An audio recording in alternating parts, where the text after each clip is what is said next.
Hello students, welcome to Vijayakumar IS academy. நம்ம இந்த வீடியோவில் என்ன டிஸ்கஸ் பண்ண போறோம்னா மே மந்த்க்கான மந்த்லி கரண்ட் அஃபேர்ஸ். ஸோ அதான் இந்த இடத்துல நம்ம பார்க்க போறோம். ஸோ நம்ம டெய்லி கரண்ட் அஃபேர்ஸ் பார்த்தீங்கன்னா டெய்லி 10:30 AM போயிட்டு இருக்கும். ஸோ அந்த ஒரு கரண்ட் அஃபேர்ஸோட கம்பைலேஷனா மந்த்லி பார்த்தீங்கன்னா நம்ம ரிவிஷன் வைஸாக கொண்டு போவோம் இல்லையா, அந்த வகையில் பார்த்தீங்கன்னா இப்போ நம்ம மே மந்தோட கரண்ட் அஃபேர்ஸ் நம்ம பார்த்துலாம். ஸோ மே மந்த்ல என்னென்ன முக்கியமான கரண்ட் அஃபேர்ஸ்லாம் வந்து பதிவாயிருக்கு எல்லாத்தையும் சேர்த்து நம்ம இந்த வீடியோவில் கவர் பண்ண போறோம். ஸோ வாங்க வீடியோக்குள்ள போகலாம். ஓகேங்களா. ஸோ ஃபர்ஸ்ட் வந்து பார்த்தீங்கன்னா நம்மளுக்கு அந்த India's first green methanol plant இருக்குங்களா. ஸோ இந்தியாவின் முதல் பசுமை மெத்தனால் ஆலை பார்த்தீங்கன்னா நம்மளுக்கு எங்க ஸ்டார்ட் பண்ணிருக்காங்கன்னா குஜராத்தில் இருக்கக்கூடிய கட்ச். ஓகேங்களா. ஸோ கட்ச் பகுதியில தான் பார்த்தீங்கன்னா நம்மளுக்கு இந்தியாவோட ஃபர்ஸ்ட் அந்த மெத்தனால் ஆலையை வந்து ஓப்பன் பண்ணிருக்காங்க. போகுங்களா. ஸோ அந்த மெத்தனால் ஆலை எதை டிபெண்ட் பண்ணி வந்து இதை வந்து ப்ரொடக்ஷன் வந்து ஸ்டார்ட் பண்ண போறாங்கன்னா சீமை கருவேலை மரம். நம்ம ஊர் பக்கத்துல போய் பார்க்கும்போது நம்மளுக்கு அந்த முள்ளு செடியுமே இருக்கும் இல்லையா, அந்த கருவேலை மரம் அது எதுக்குமே யூஸ் ஆகாது. வெறும் விறகு அடுப்பு இந்த மாதிரி அடுப்பு பற்ற வைக்கிறது மட்டும்தான் இந்த ஒரு சீமை கருவேலை மரம் மட்டும் யூஸ் ஆகும். ஸோ அதனை தாண்டி இது நிறைய வந்து குரோத் ஆகிருக்கு. இது வந்து நம்மளுக்கு பிரிட்டிஷ் காலகட்டத்திலேருந்தே பார்த்தீங்கன்னா இந்தியாவில் அந்த விவசாயம்ன்றது இருக்கக்கூடாதுன்னு சொல்லிட்டு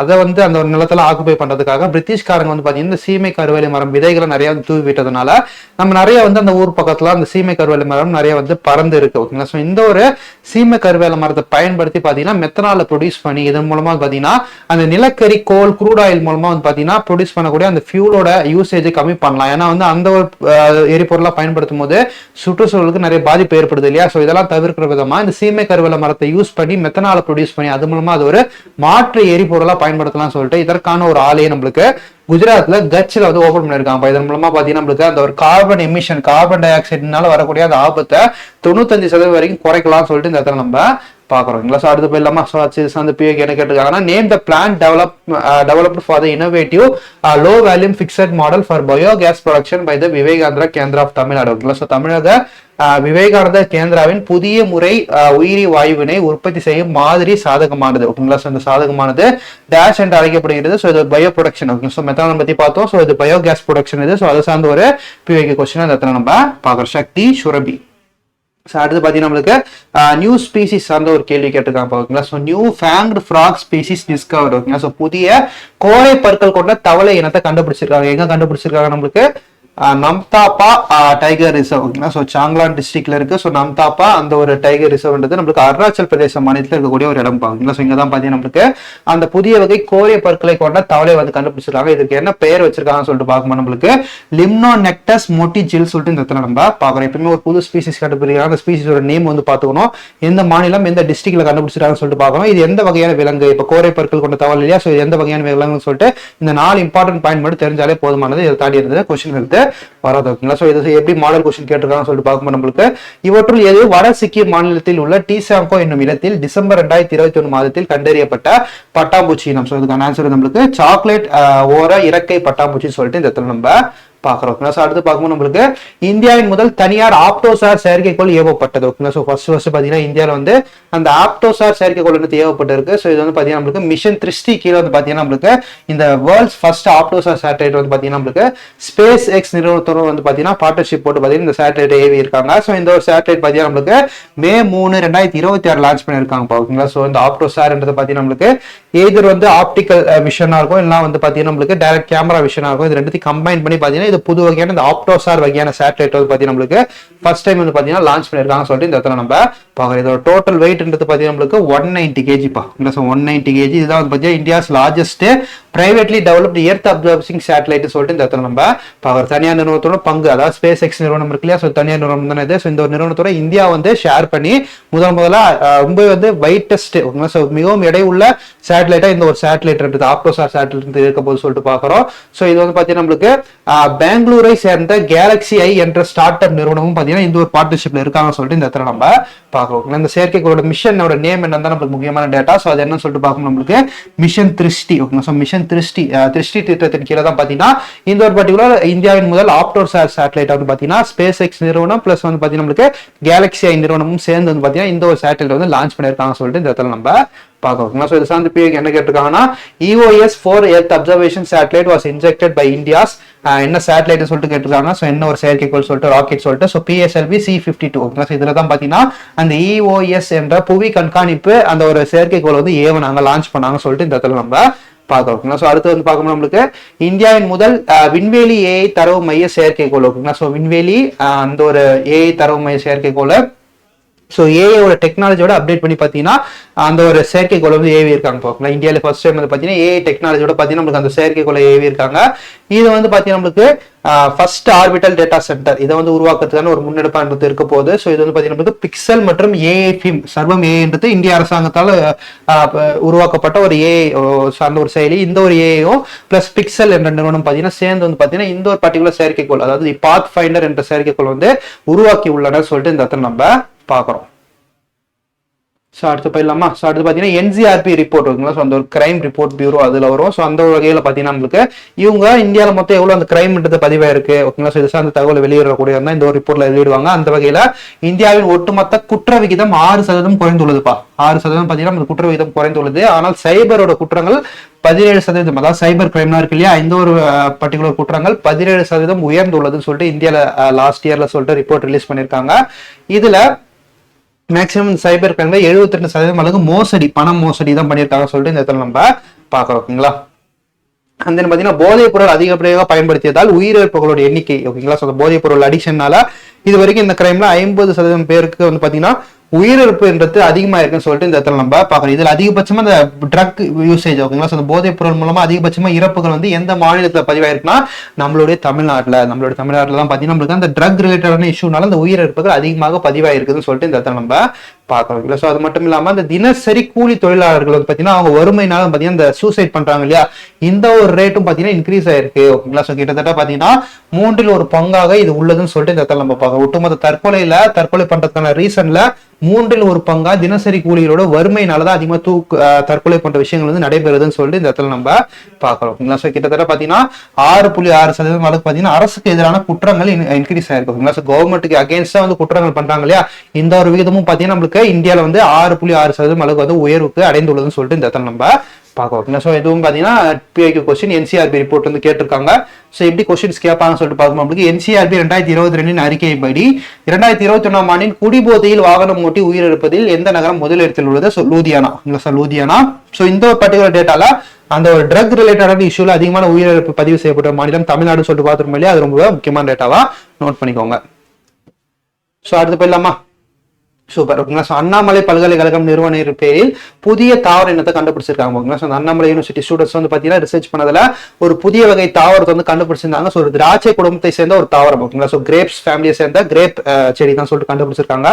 இதற்கு வந்து என்ன பேர் வச்சிருக்காங்கன்னா அவங்களுடைய நிறுவனர் ஓகேங்களா. ஸோ அவங்களுடைய ஃபவுண்டரோட பேரே வந்து பாத்தீங்கன்னா சைட்டோஃபோஸ்டமா அண்ணாமலை ஓகேங்களா. ஸோ அண்ணாமலை சொல்லிட்டு அதற்கான பெயரும் வச்சிருக்காங்கன்னு சொல்லிட்டு இந்த இடத்துல நம்ம பார்க்கறோம் ஓகேங்களா. ஸோ அடுத்து போயிடலாமா? ஸோ அடுத்து பார்த்தீங்கன்னா நம்மளுக்கு ஜனனி ஓகேங்களா. ஸோ ஜனனி என்ற ஏஐ பத்தி நம்மளுக்கு இங்க லான்ச் பண்ணியிருக்காங்கன்னா நம்மளுக்கு ஆந்திர பிரதேசம் ஓகேங்களா. ஸோ ஆந்திர பிரதேசம் பார்த்தீங்கன்னா நம்மளுக்கு இந்த ஜனனி என்ற ஏஐ வந்து ஃபர்ஸ்ட் டைம் லான்ச் பண்ணியிருக்காங்க மத்திய அரசாங்கம். ஸ்பெசிஃபிக்கா இந்த ஜனனி என்ற ஏஐ வந்து எதற்கான ஒரு ஏஐன்னு சொல்லிட்டு பார்க்கும்போது நம்மளுக்கு QR குறியீடு கொண்டு டிஜிட்டல் அட்டைகள் ஓகேங்களா. ஸோ இது வந்து வழங்குவாங்க. அது மட்டும் இல்லாம அதிக ஆபத்துள்ள கர்ப்பங்களுக்கான தானியங்கி எச்சரிக்கைகள் ஆகியவை உள்ளன. மேலும் இது யூவின் மற்றும் போஷன் அபியான் ஆகிய திட்டங்களுடன் ஆதார் மற்றும் அபா மூலம் இணைக்கப்பட்டுள்ளது ஓகேங்களா. ஸோ அந்த ஒரு ட்ராக் மெயின்டைன் பண்றாங்க ஓகேங்களா. ஸோ தாய் சேய் நலம் எப்படி இருக்கு, பிரெக்னன்ஸா இருக்க உமன்ஸ் பிளஸ் வந்து அந்த குழந்தையோட நலன் எப்படி இருக்கு சொல்லிட்டு அந்த ஸ்கேனிங்லாம் எடுத்து அவங்களோட ட்ராக்கிங் எந்த ரிஸ்கா இருக்கவங்களும் தனியா கவனம் கொடுத்து கண்காணிக்கக்கூடிய ஒரு ஏஐ தளம் சொல்லிட்டு இந்த ஜனனி ஏஐ தளத்தை நம்ம இந்த தளம் பார்க்கறோம். ஸோ இந்த இன்கேஸ் வந்து அவங்களுக்கு ஏதாவது ஆபத்து ஏற்படும் காலத்தில் வந்து கவர்மெண்ட்ஸ்க்கு வந்து கவர்மெண்ட் ஹாஸ்பிட்டல்ஸ்க்கு வந்து அந்த ஒரு அலர்ட் மெசேஜ் அனுப்புறது இது போன்ற விஷயங்கள் வந்து பாத்தீங்கன்னா இந்த ஒரு ஜனனி தளம் வந்து பண்ணணும்னு சொல்லிட்டு இந்த நம்ம பார்க்க. ஒன்ஸ் இதுல வந்து ரிஜிஸ்டர் பண்ணிட்டாங்கனாலே இது போன்ற விஷயங்கள் வந்து பாத்தீங்கன்னா அவங்களுக்கு எந்தெந்த டைம்ல தடுப்பூசி போடணும் இது போன்ற விஷயங்களுக்கு நோட்டிபிகேஷன் அவங்களுக்கு பிரெக்னன்சி உமனுக்கு அனுப்புறது இது போன்ற விஷயங்கள் வந்து செய்யக்கூடியதான் ஜனனி தளம் சொல்லிட்டு இந்த இடத்துல நம்ம பார்க்கிறோம். அடுத்து பாத்தீங்கன்னா நம்மளுக்கு India's first mobile MRI unit launch ஓகேங்களா. ஸோ அந்த ஒரு எம்ஆர்ஐ சொல்லிட்டு சொல்லும்போது நம்மளுக்கு மொபைல் மேக்னெட்டிக் ரீசோனிங் நம்ம ஹாஸ்பிட்டல்ஸ் பார்க்கும்போது நம்மளுக்கு ஒரு பெரிய ஒரு ஹோல் கொகை மாரி இருக்கும். அந்த கொகைக்குள்ள அனுப்புவாங்க இல்லையா, கொகைக்குள்ள அனுப்பி நம்ம வந்து அந்த ஒரு ஃபுல் பாடி ஸ்கேன் பண்ணுவாங்க. இதான் எம்ஆர்ஐ ஸ்கேன் சொல்லிட்டு நம்ம ஹாஸ்பிட்டல்லாம் பார்த்துருப்போம். இந்த ஒரு எம்ஆர்ஐ ஸ்கேன் வந்து பாத்தீங்கன்னா நம்மளுக்கு புதுசா வந்து நடமாடும் தொழில்நுட்பத்துல கொண்டு வந்திருக்காங்க ஓகேங்களா. ஸோ எங்க வேணா அதை வந்து இழுத்துட்டு போயிட்டு எங்க தேவையோ வந்து பாத்தீங்கன்னா நம்மளுக்கு அந்த ஒரு ஸ்கேனிங் எடுத்துக்கலாம். இது வந்து பாத்தீங்கன்னா நம்மளுக்கு எங்க லான்ச் பண்ணிருக்காங்கன்னா எய்ம்ஸ் நியூ டெல்லி ஓகேங்களா. ஸோ நியூ டெல்லியில் இருக்கக்கூடிய எய்ம்ஸ் மருத்துவமனையில ஃபர்ஸ்ட் டைம் வந்து இதை லான்ச் பண்ணிருக்காங்கன்னு சொல்லிட்டு இதை நம்ம பார்க்கணும். ஸோ அடுத்து வந்து பார்க்கணும் நம்மளுக்கு விவசாயம் மற்றும் சுகாதாரத்தை இணைக்கும் செஹத் இயக்கம். ஓகேங்களா. ஸோ விவசாயம் மற்றும் சுகாதாரத்தை இணைக்கும் செஹத் இயக்கம் வந்து பார்த்தீங்கன்னா நம்மளுக்கு லான்ச் பண்ணியிருக்காங்க மத்திய அரசாங்கம் சார்பில். ஸோ யாரோட துணையின் மூலமா இதை லான்ச் பண்ணியிருக்காங்கன்னா இந்திய வேளாண் ஆராய்ச்சி council ICAR, Indian council of agriculture research மற்றும் ICMR. ஓகேங்களா. ஸோ இந்திய மருத்துவ ஆராய்ச்சி கவுன்சில், இந்த 2 நிறுவனம் சேர்ந்து தான் பார்த்தீங்கன்னா கூட்டா வந்து இந்த ஒரு முன்னெடுப்பு எடுத்துட்டு வந்திருக்காங்க. இதோட மெயின் மோட்டோ குறிக்கோளா என்ன இருக்குன்னு சொல்லிட்டு பார்க்கும்போது நம்மளுக்கு ஆரோக்கியமான உணவு, ஆரோக்கியமான பண்ணைகள் மற்றும் ஆரோக்கியமான இந்தியா. ஓகேங்களா. ஸோ ஒரு பொருள், ஒரு உணவு தயாரிக்கிறாங்கன்னா விவசாய அந்த ஒரு நிலத்துல இருந்து மக்களோட பிளேட்டுக்கு வந்து வருது இல்லையா, இந்த இடைப்பட்ட ப்ராசஸ்ல எந்த ஒரு செயற்கை உரங்கள், ஆர்டிபிஷியலான கெமிக்கல்ஸ் இதெல்லாம் எதுவுமே இல்லாம கரெக்டா ஆரோக்கியமான உணவு மக்களிடம் போய் சேரணும்னு சொல்லிட்டு இந்த 2 நிறுவனம் பாத்தீங்கன்னா இந்த ஒரு செஹத் மிஷனை ஸ்டார்ட் பண்ணிருக்காங்க சொல்லிட்டு இந்த இடத்துல நம்ம பாக்குறோம். அடுத்து பாத்தீங்கன்னா இந்தியாவின் கண்டம் விட்டு கண்டம் பாயும் ஏவுகணை சோதனை சொல்லிட்டு பாக்குறோம். ஸோ ICBM, ஸோ இந்தியாவோட அந்த ஒரு இன்டர் கான்டினென்டல் பேலிஸ்டிக் மிசைல். ஓகேங்களா. ஸோ அந்த மிசைல பார்த்தீங்கன்னா ரீசெண்டாக அப்துல் கலாம் ஐலாண்ட், ஒடிசால இருக்கக்கூடிய அந்த அப்துல் கலாம் ஐலாண்ட்ல ரீசெண்டாக ரிசர்ச் பண்ணியிருக்காங்க.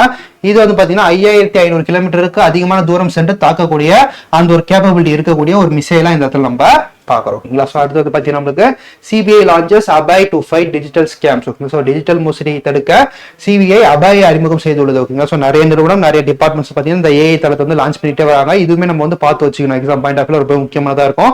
அந்த வகையில் CBI பார்த்தீங்கன்னா நம்மளுக்கு அபாய் என்ற AI வந்து லான்ச் பண்ணியிருக்காங்க. ஓகேங்களா. இந்த அபாய் என்ற செயற்கை நுண்ணறிவு ஆப் வந்து லான்ச் பண்ணியிருக்காங்க. இதன் மூலமா பார்த்தீங்கன்னா டிஜிட்டல் அரெஸ்ட்னு சொல்லிட்டு சொல்றாங்க. டிஜிட்டல் அரெஸ்ட் என்ன சொல்லிட்டு பார்க்கும்போது நம்மளுக்கு சில டைம் வடக்கன்ஸ்லாம் கால் பண்ணுவாங்க. இந்த மாதிரி வந்து நீங்க இந்த குற்றத்தை செஞ்சுட்டீங்க, அதனால வந்து உங்களுக்கு வந்து நாங்க பெனால்டி போட்டிருக்கோம் அப்படின்னு சொல்லிட்டு சில அமௌண்ட் வந்து நம்மள ஜிபே அது மாதிரி பண்ண சொல்லுவாங்க. இதுதான் வந்து டிஜிட்டல் அரெஸ்ட். அதாவது போன் மூலமா வந்து நம்மள கான்டாக்ட் பண்ணி பண மோசடி பண்றதா டிஜிட்டல் அரெஸ்ட் சொல்லுவாங்க. இது போன்ற டிஜிட்டல் அரெஸ்ட்லாம் உண்மையான குற்றங்கள் நம்ம செஞ்சதுக்காக தான் உங்களுக்கு பனிஷ்மெண்ட் கொடுத்துருக்காங்களா சொல்லிட்டு வெரிஃபை பண்றதுக்காக இந்த ஆப் வந்து யூஸ் பண்ணிக்கலாம். இந்த அபாய் கிட்ட கேட்கலாம், இந்த மாதிரி எனக்கு ஒரு வடக்கன் கால் பண்ணா இது மாதிரி வந்து பாத்தீங்கன்னா இந்த ஒரு நான் ஒரு மோசடி பண்ணியிருக்கேன்னா அதனால வந்து எனக்கு ஒரு பனிஷ்மெண்ட் கொடுத்துருக்கீங்களா நீங்க இந்த CBIயோட ஆப் மூலமா நம்ம வெரிஃபை பண்ணிட்டு அதன் உண்மை நிலையை தெரிஞ்சுக்கலாம்னு சொல்லிட்டு இதன் மூலமா நம்ம பாக்குறோங்களா. ஸோ அடுத்து பார்த்துடலாமா. ஸோ அடுத்து AI சார்ந்த ஒரு கேள்வி PIQ தான் கேட்டிருக்காங்க. அந்த வகையில பாத்தீங்கன்னா அட்மான் AI. ஓகேங்களா. ஸோ அந்த அட்மான் AIயோட அந்த யூசேஜ் என்னன்னு சொல்லிட்டு கேட்கறாங்க. ஓகேங்களா. ஸோ அந்த வகையில செயற்கை நுண்ணறிவு அடிப்படையில் கொரோனாவை கண்டறிய பயன்படுத்தும் பயன்பாட்டு மென்பொருள் சொல்லிட்டு இந்த இடத்துல நம்ம பாக்குறோம். ஓகேப்பா. ஸோ அடுத்து பார்த்தீங்கன்னா கிளாண்டர்ஸ் நோய் தொற்று. ஓகே. அந்த கிளாண்டர்ஸ் நோய் தொற்று பார்த்தீங்கன்னா நம்மளுக்கு ரீசெண்டாக நம்ம சென்னை மெரினால வந்து பார்த்தீங்கன்னா நம்மளுக்கு அந்த குதிரை சவாரி எல்லாம் போறாங்க இல்லையா, இந்த டைம்ல அந்த குதிரைகளுக்கு ஏற்பட்டுச்சு அந்த நோய், இந்த கிளாண்டர்ஸ் நோய்ன்றது ரொம்பவே வந்து அபாயகரமான நோய். இதுல என்ன முக்கியமான விஷயம்னா மனிதர்களுக்கும் இந்த நோய் வந்து பரவும் அப்படின்னு சொல்லிட்டு சொல்றாங்க. இந்த ஒரு நோய் வந்து இப்ப புதுசா கிரியேட் ஆன நோயெல்லாம் கிடையாது. பாக்டீரியா, கிளாண்டர்ஸ் பாக்டீரியா இது கிரேக்க காலத்துல இருந்து இருக்கு. கிரேக்க காலம் அந்த 2வது உலக போர், முதல் உலக போர்லாம் பாத்தீங்கன்னா அந்த ஒரு குதிரை எல்லாம் வந்து நிறைய டிரான்ஸ்ஃபர் பண்ணாங்க. அந்த மாதிரி விஷயங்கள் நிறைய வந்து ஸ்ப்ரெட் ஆன நோய் இது. அது கொஞ்சம் அளவுக்கு ஸ்டாப் ஆகி இருந்தது. இப்ப ரீசெண்டா இது வந்து லான்ச் ஆயிருக்குன்னு சொல்லிட்டு இந்த இதில் நம்ம பார்க்குறோம். இந்த கிளாண்டஸ் பாக்டீரியா இந்த பார்க்குறோம். ஸோ இந்த வகையில் பார்த்தீங்கன்னா நம்மளுக்கு சென்னையில் அதிகமாக பரவிச்சு. ஓகேங்களா. சென்னையிலும் சரி, அந்த ஊட்டி அந்த மாதிரி இருக்கிற சைட்லையும் சரி பார்த்தீங்கன்னா அந்த குதிரை சவாரியெல்லாம் செய்யக்கூடிய இடங்கள்ல அந்த குதிரையிலும் நிறைய உயிரிழப்புக்கு நேர்ந்தது. ஓகேங்களா. நிறைய வந்து டெத் ஆச்சு. ஸோ அதுமே இந்த இடத்துல நம்ம பார்க்குறோம். ஓகேங்களா.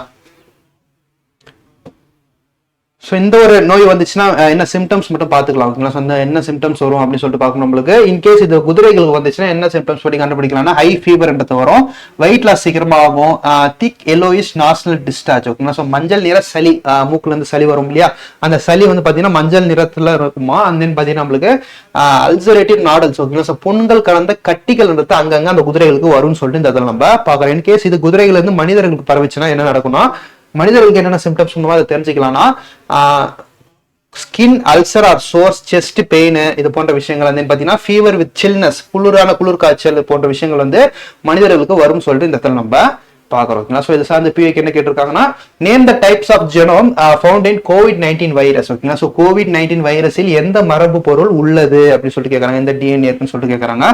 ஸோ SSRNA ஒரு இழை RNA சொல்லிட்டு இந்த நம்ம பாக்குறோம். ஓகேங்களா. ஸோ இதுவுமே ஒரு நோய் தான், சென்னையில முக்கியமா தமிழ்நாட்டுல அதிகமாக பரவச்சு இல்லையா.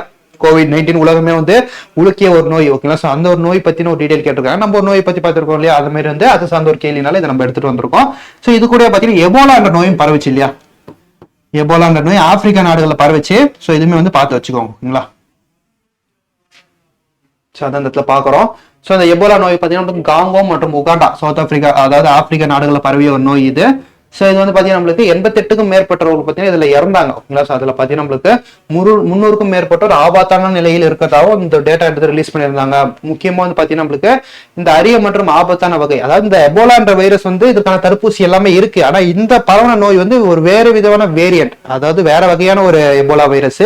அதனால இதுக்கு தடுப்பூசி இல்லாத காரணத்தினால் பாத்தீங்கன்னா நிறைய அந்த ஒரு உயிரிழப்பு வந்துட்டு ஏற்பட்டதுன்னு சொல்லிட்டு இந்த இடத்துல நம்ம பாக்குறோம். ஸோ கிட்டத்தட்ட கொரோனா மாரி அது பரவிட்டு இருந்தது. பட் இப்போதைக்கு ஓரளவுக்கு சில முயற்சிகள் பண்ணி இதற்கான அந்த ஒரு கண்ட்ரோல் மெஷர்ஸ்ன்றது எடுத்துட்டு வந்திருக்காங்கன்னு சொல்லிட்டு இந்த இடத்துல நம்ம பாக்குறோம். ஸோ இதோட மெயினான அந்த ஒரு வேரியண்டோட நேம் என்னன்னு சொல்லிட்டு பார்க்கும்போது நம்மளுக்கு பண்டியூகோ எபோலா வைரஸ். ஓகேங்களா, ஸோ இது முக்கியமா பார்த்து வச்சுக்கோங்க. பண்டியூகோ எபோலா வைரஸ்.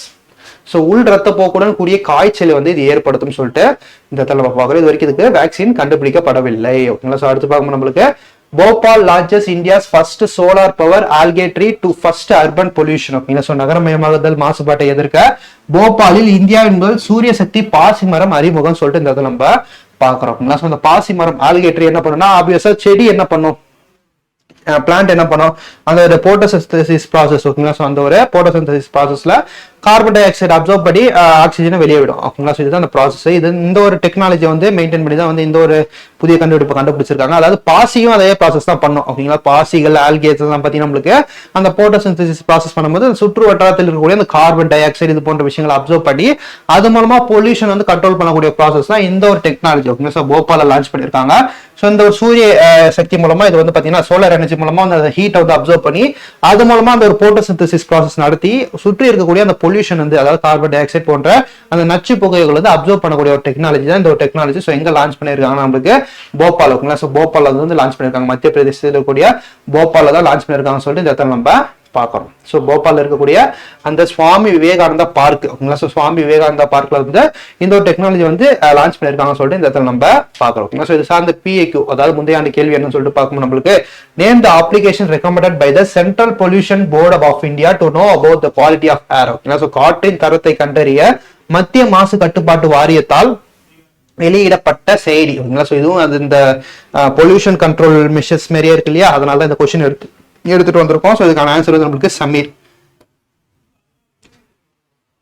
அடுத்து பாத்தீங்கன்னா ISRO partners with Sweden for Shukrayaan mission. ஓகேங்களா, ஸோ சுக்ரயான் திட்டத்திற்காக இஸ்ரோவுடன் ஸ்வீடன் கூட்டணி அப்படின்னு சொல்லிட்டு பார்க்குறோம். இந்த சுக்ரயான் மிஷன் வந்து நம்மளுக்கு பேசிக்கா அந்த வீனஸ். ஓகேங்களா, ஸோ அந்த வீனஸ் வந்து வெள்ளி காலத்துக்கு வந்து வெள்ளி கிரகத்துக்கு வந்து போகக்கூடிய ஒரு திட்டம் தான் இந்த ஒரு திட்டம். இந்த ஒரு திட்டம் தான் பாத்தீங்கன்னா சுக்ரயான் இந்தியா வந்து இனிஷியேட் பண்ண போறாங்க. இதற்கு வந்து பாத்தீங்கன்னா ஸ்வீடன் நாட்டுடன் இந்தியா வந்து பார்ட்னர்ஷிப் போட்டிருக்காங்கன்னு சொல்லிட்டு பார்க்குறோம். ஓகேங்களா, ஸோ இதுக்கான எய்ம் வந்து பாத்தீங்கன்னா இந்த ஒரு சேட்டலைட் எப்போ லான்ச் பண்ண போறாங்கன்னா 29 மார்ச் 2028 LVM-3 ராக்கெட் மூலமா இதை வந்து லான்ச் பண்ண போறாங்கன்னு சொல்லிட்டு இந்த இடத்துல நம்ம பார்க்கலாம். ஸோ அடுத்தது பத்தி நம்மளுக்கு அந்த ஒரு இன்டர்நேஷனல் பிக் கேட் அலைன்ஸ். ஓகேங்களா, ஸோ அந்த பெரிய புலிகள் பெரிய பூனைகள் இருக்கு இல்லையா, சிங்கம், புலி, ஜாகுவார், சிறுத்தை இது போன்ற அந்த 7 வகையான புலிகளுக்கான ஒரு கூட்டமைப்பை இந்தியா ரீசெண்டா லான்ச் பண்ணாங்க.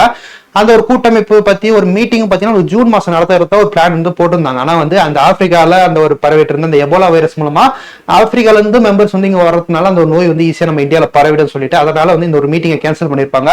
ஸோ அந்த ஒரு கூட்டமைப்பு தான் இந்த இன்டர்நேஷனல் பிக் கேட் அலைன்ஸ். ஓகேங்களா, இந்த பிக் கேட் அலைன்ஸ் வந்து 26வது உறுப்பு நாடா பாத்தீங்கன்னா சவுதி அரேபியா இணைஞ்சிருப்பாங்க. ஓகேங்களா, ஸோ அதான் இந்த இடத்துல நம்ம பார்ப்போம். ஸோ அடுத்து பார்த்தீங்கன்னா Chandrayaan 3 honoured with prestigious 2026 Gordon astronautics award. ஓகேங்களா, ஸோ சந்திராயன் 3 விண்கலத்திற்கு மதிப்புமிக்க 2026 கோட்டாட் விண்வெளி விருதுன்றத வழங்கப்பட்டுள்ளதுன்னு சொல்லிட்டு பார்க்குறோம். கோட்டாட் ஆஸ்ட்ரோநாட்டிக் அவார்ட்ஸ் எப்பயுமே அமெரிக்காவில் லான்ச் பண்ணுவாங்க, அமெரிக்காவில் கொடுப்பாங்க, வாஷிங்டன் டிசியில.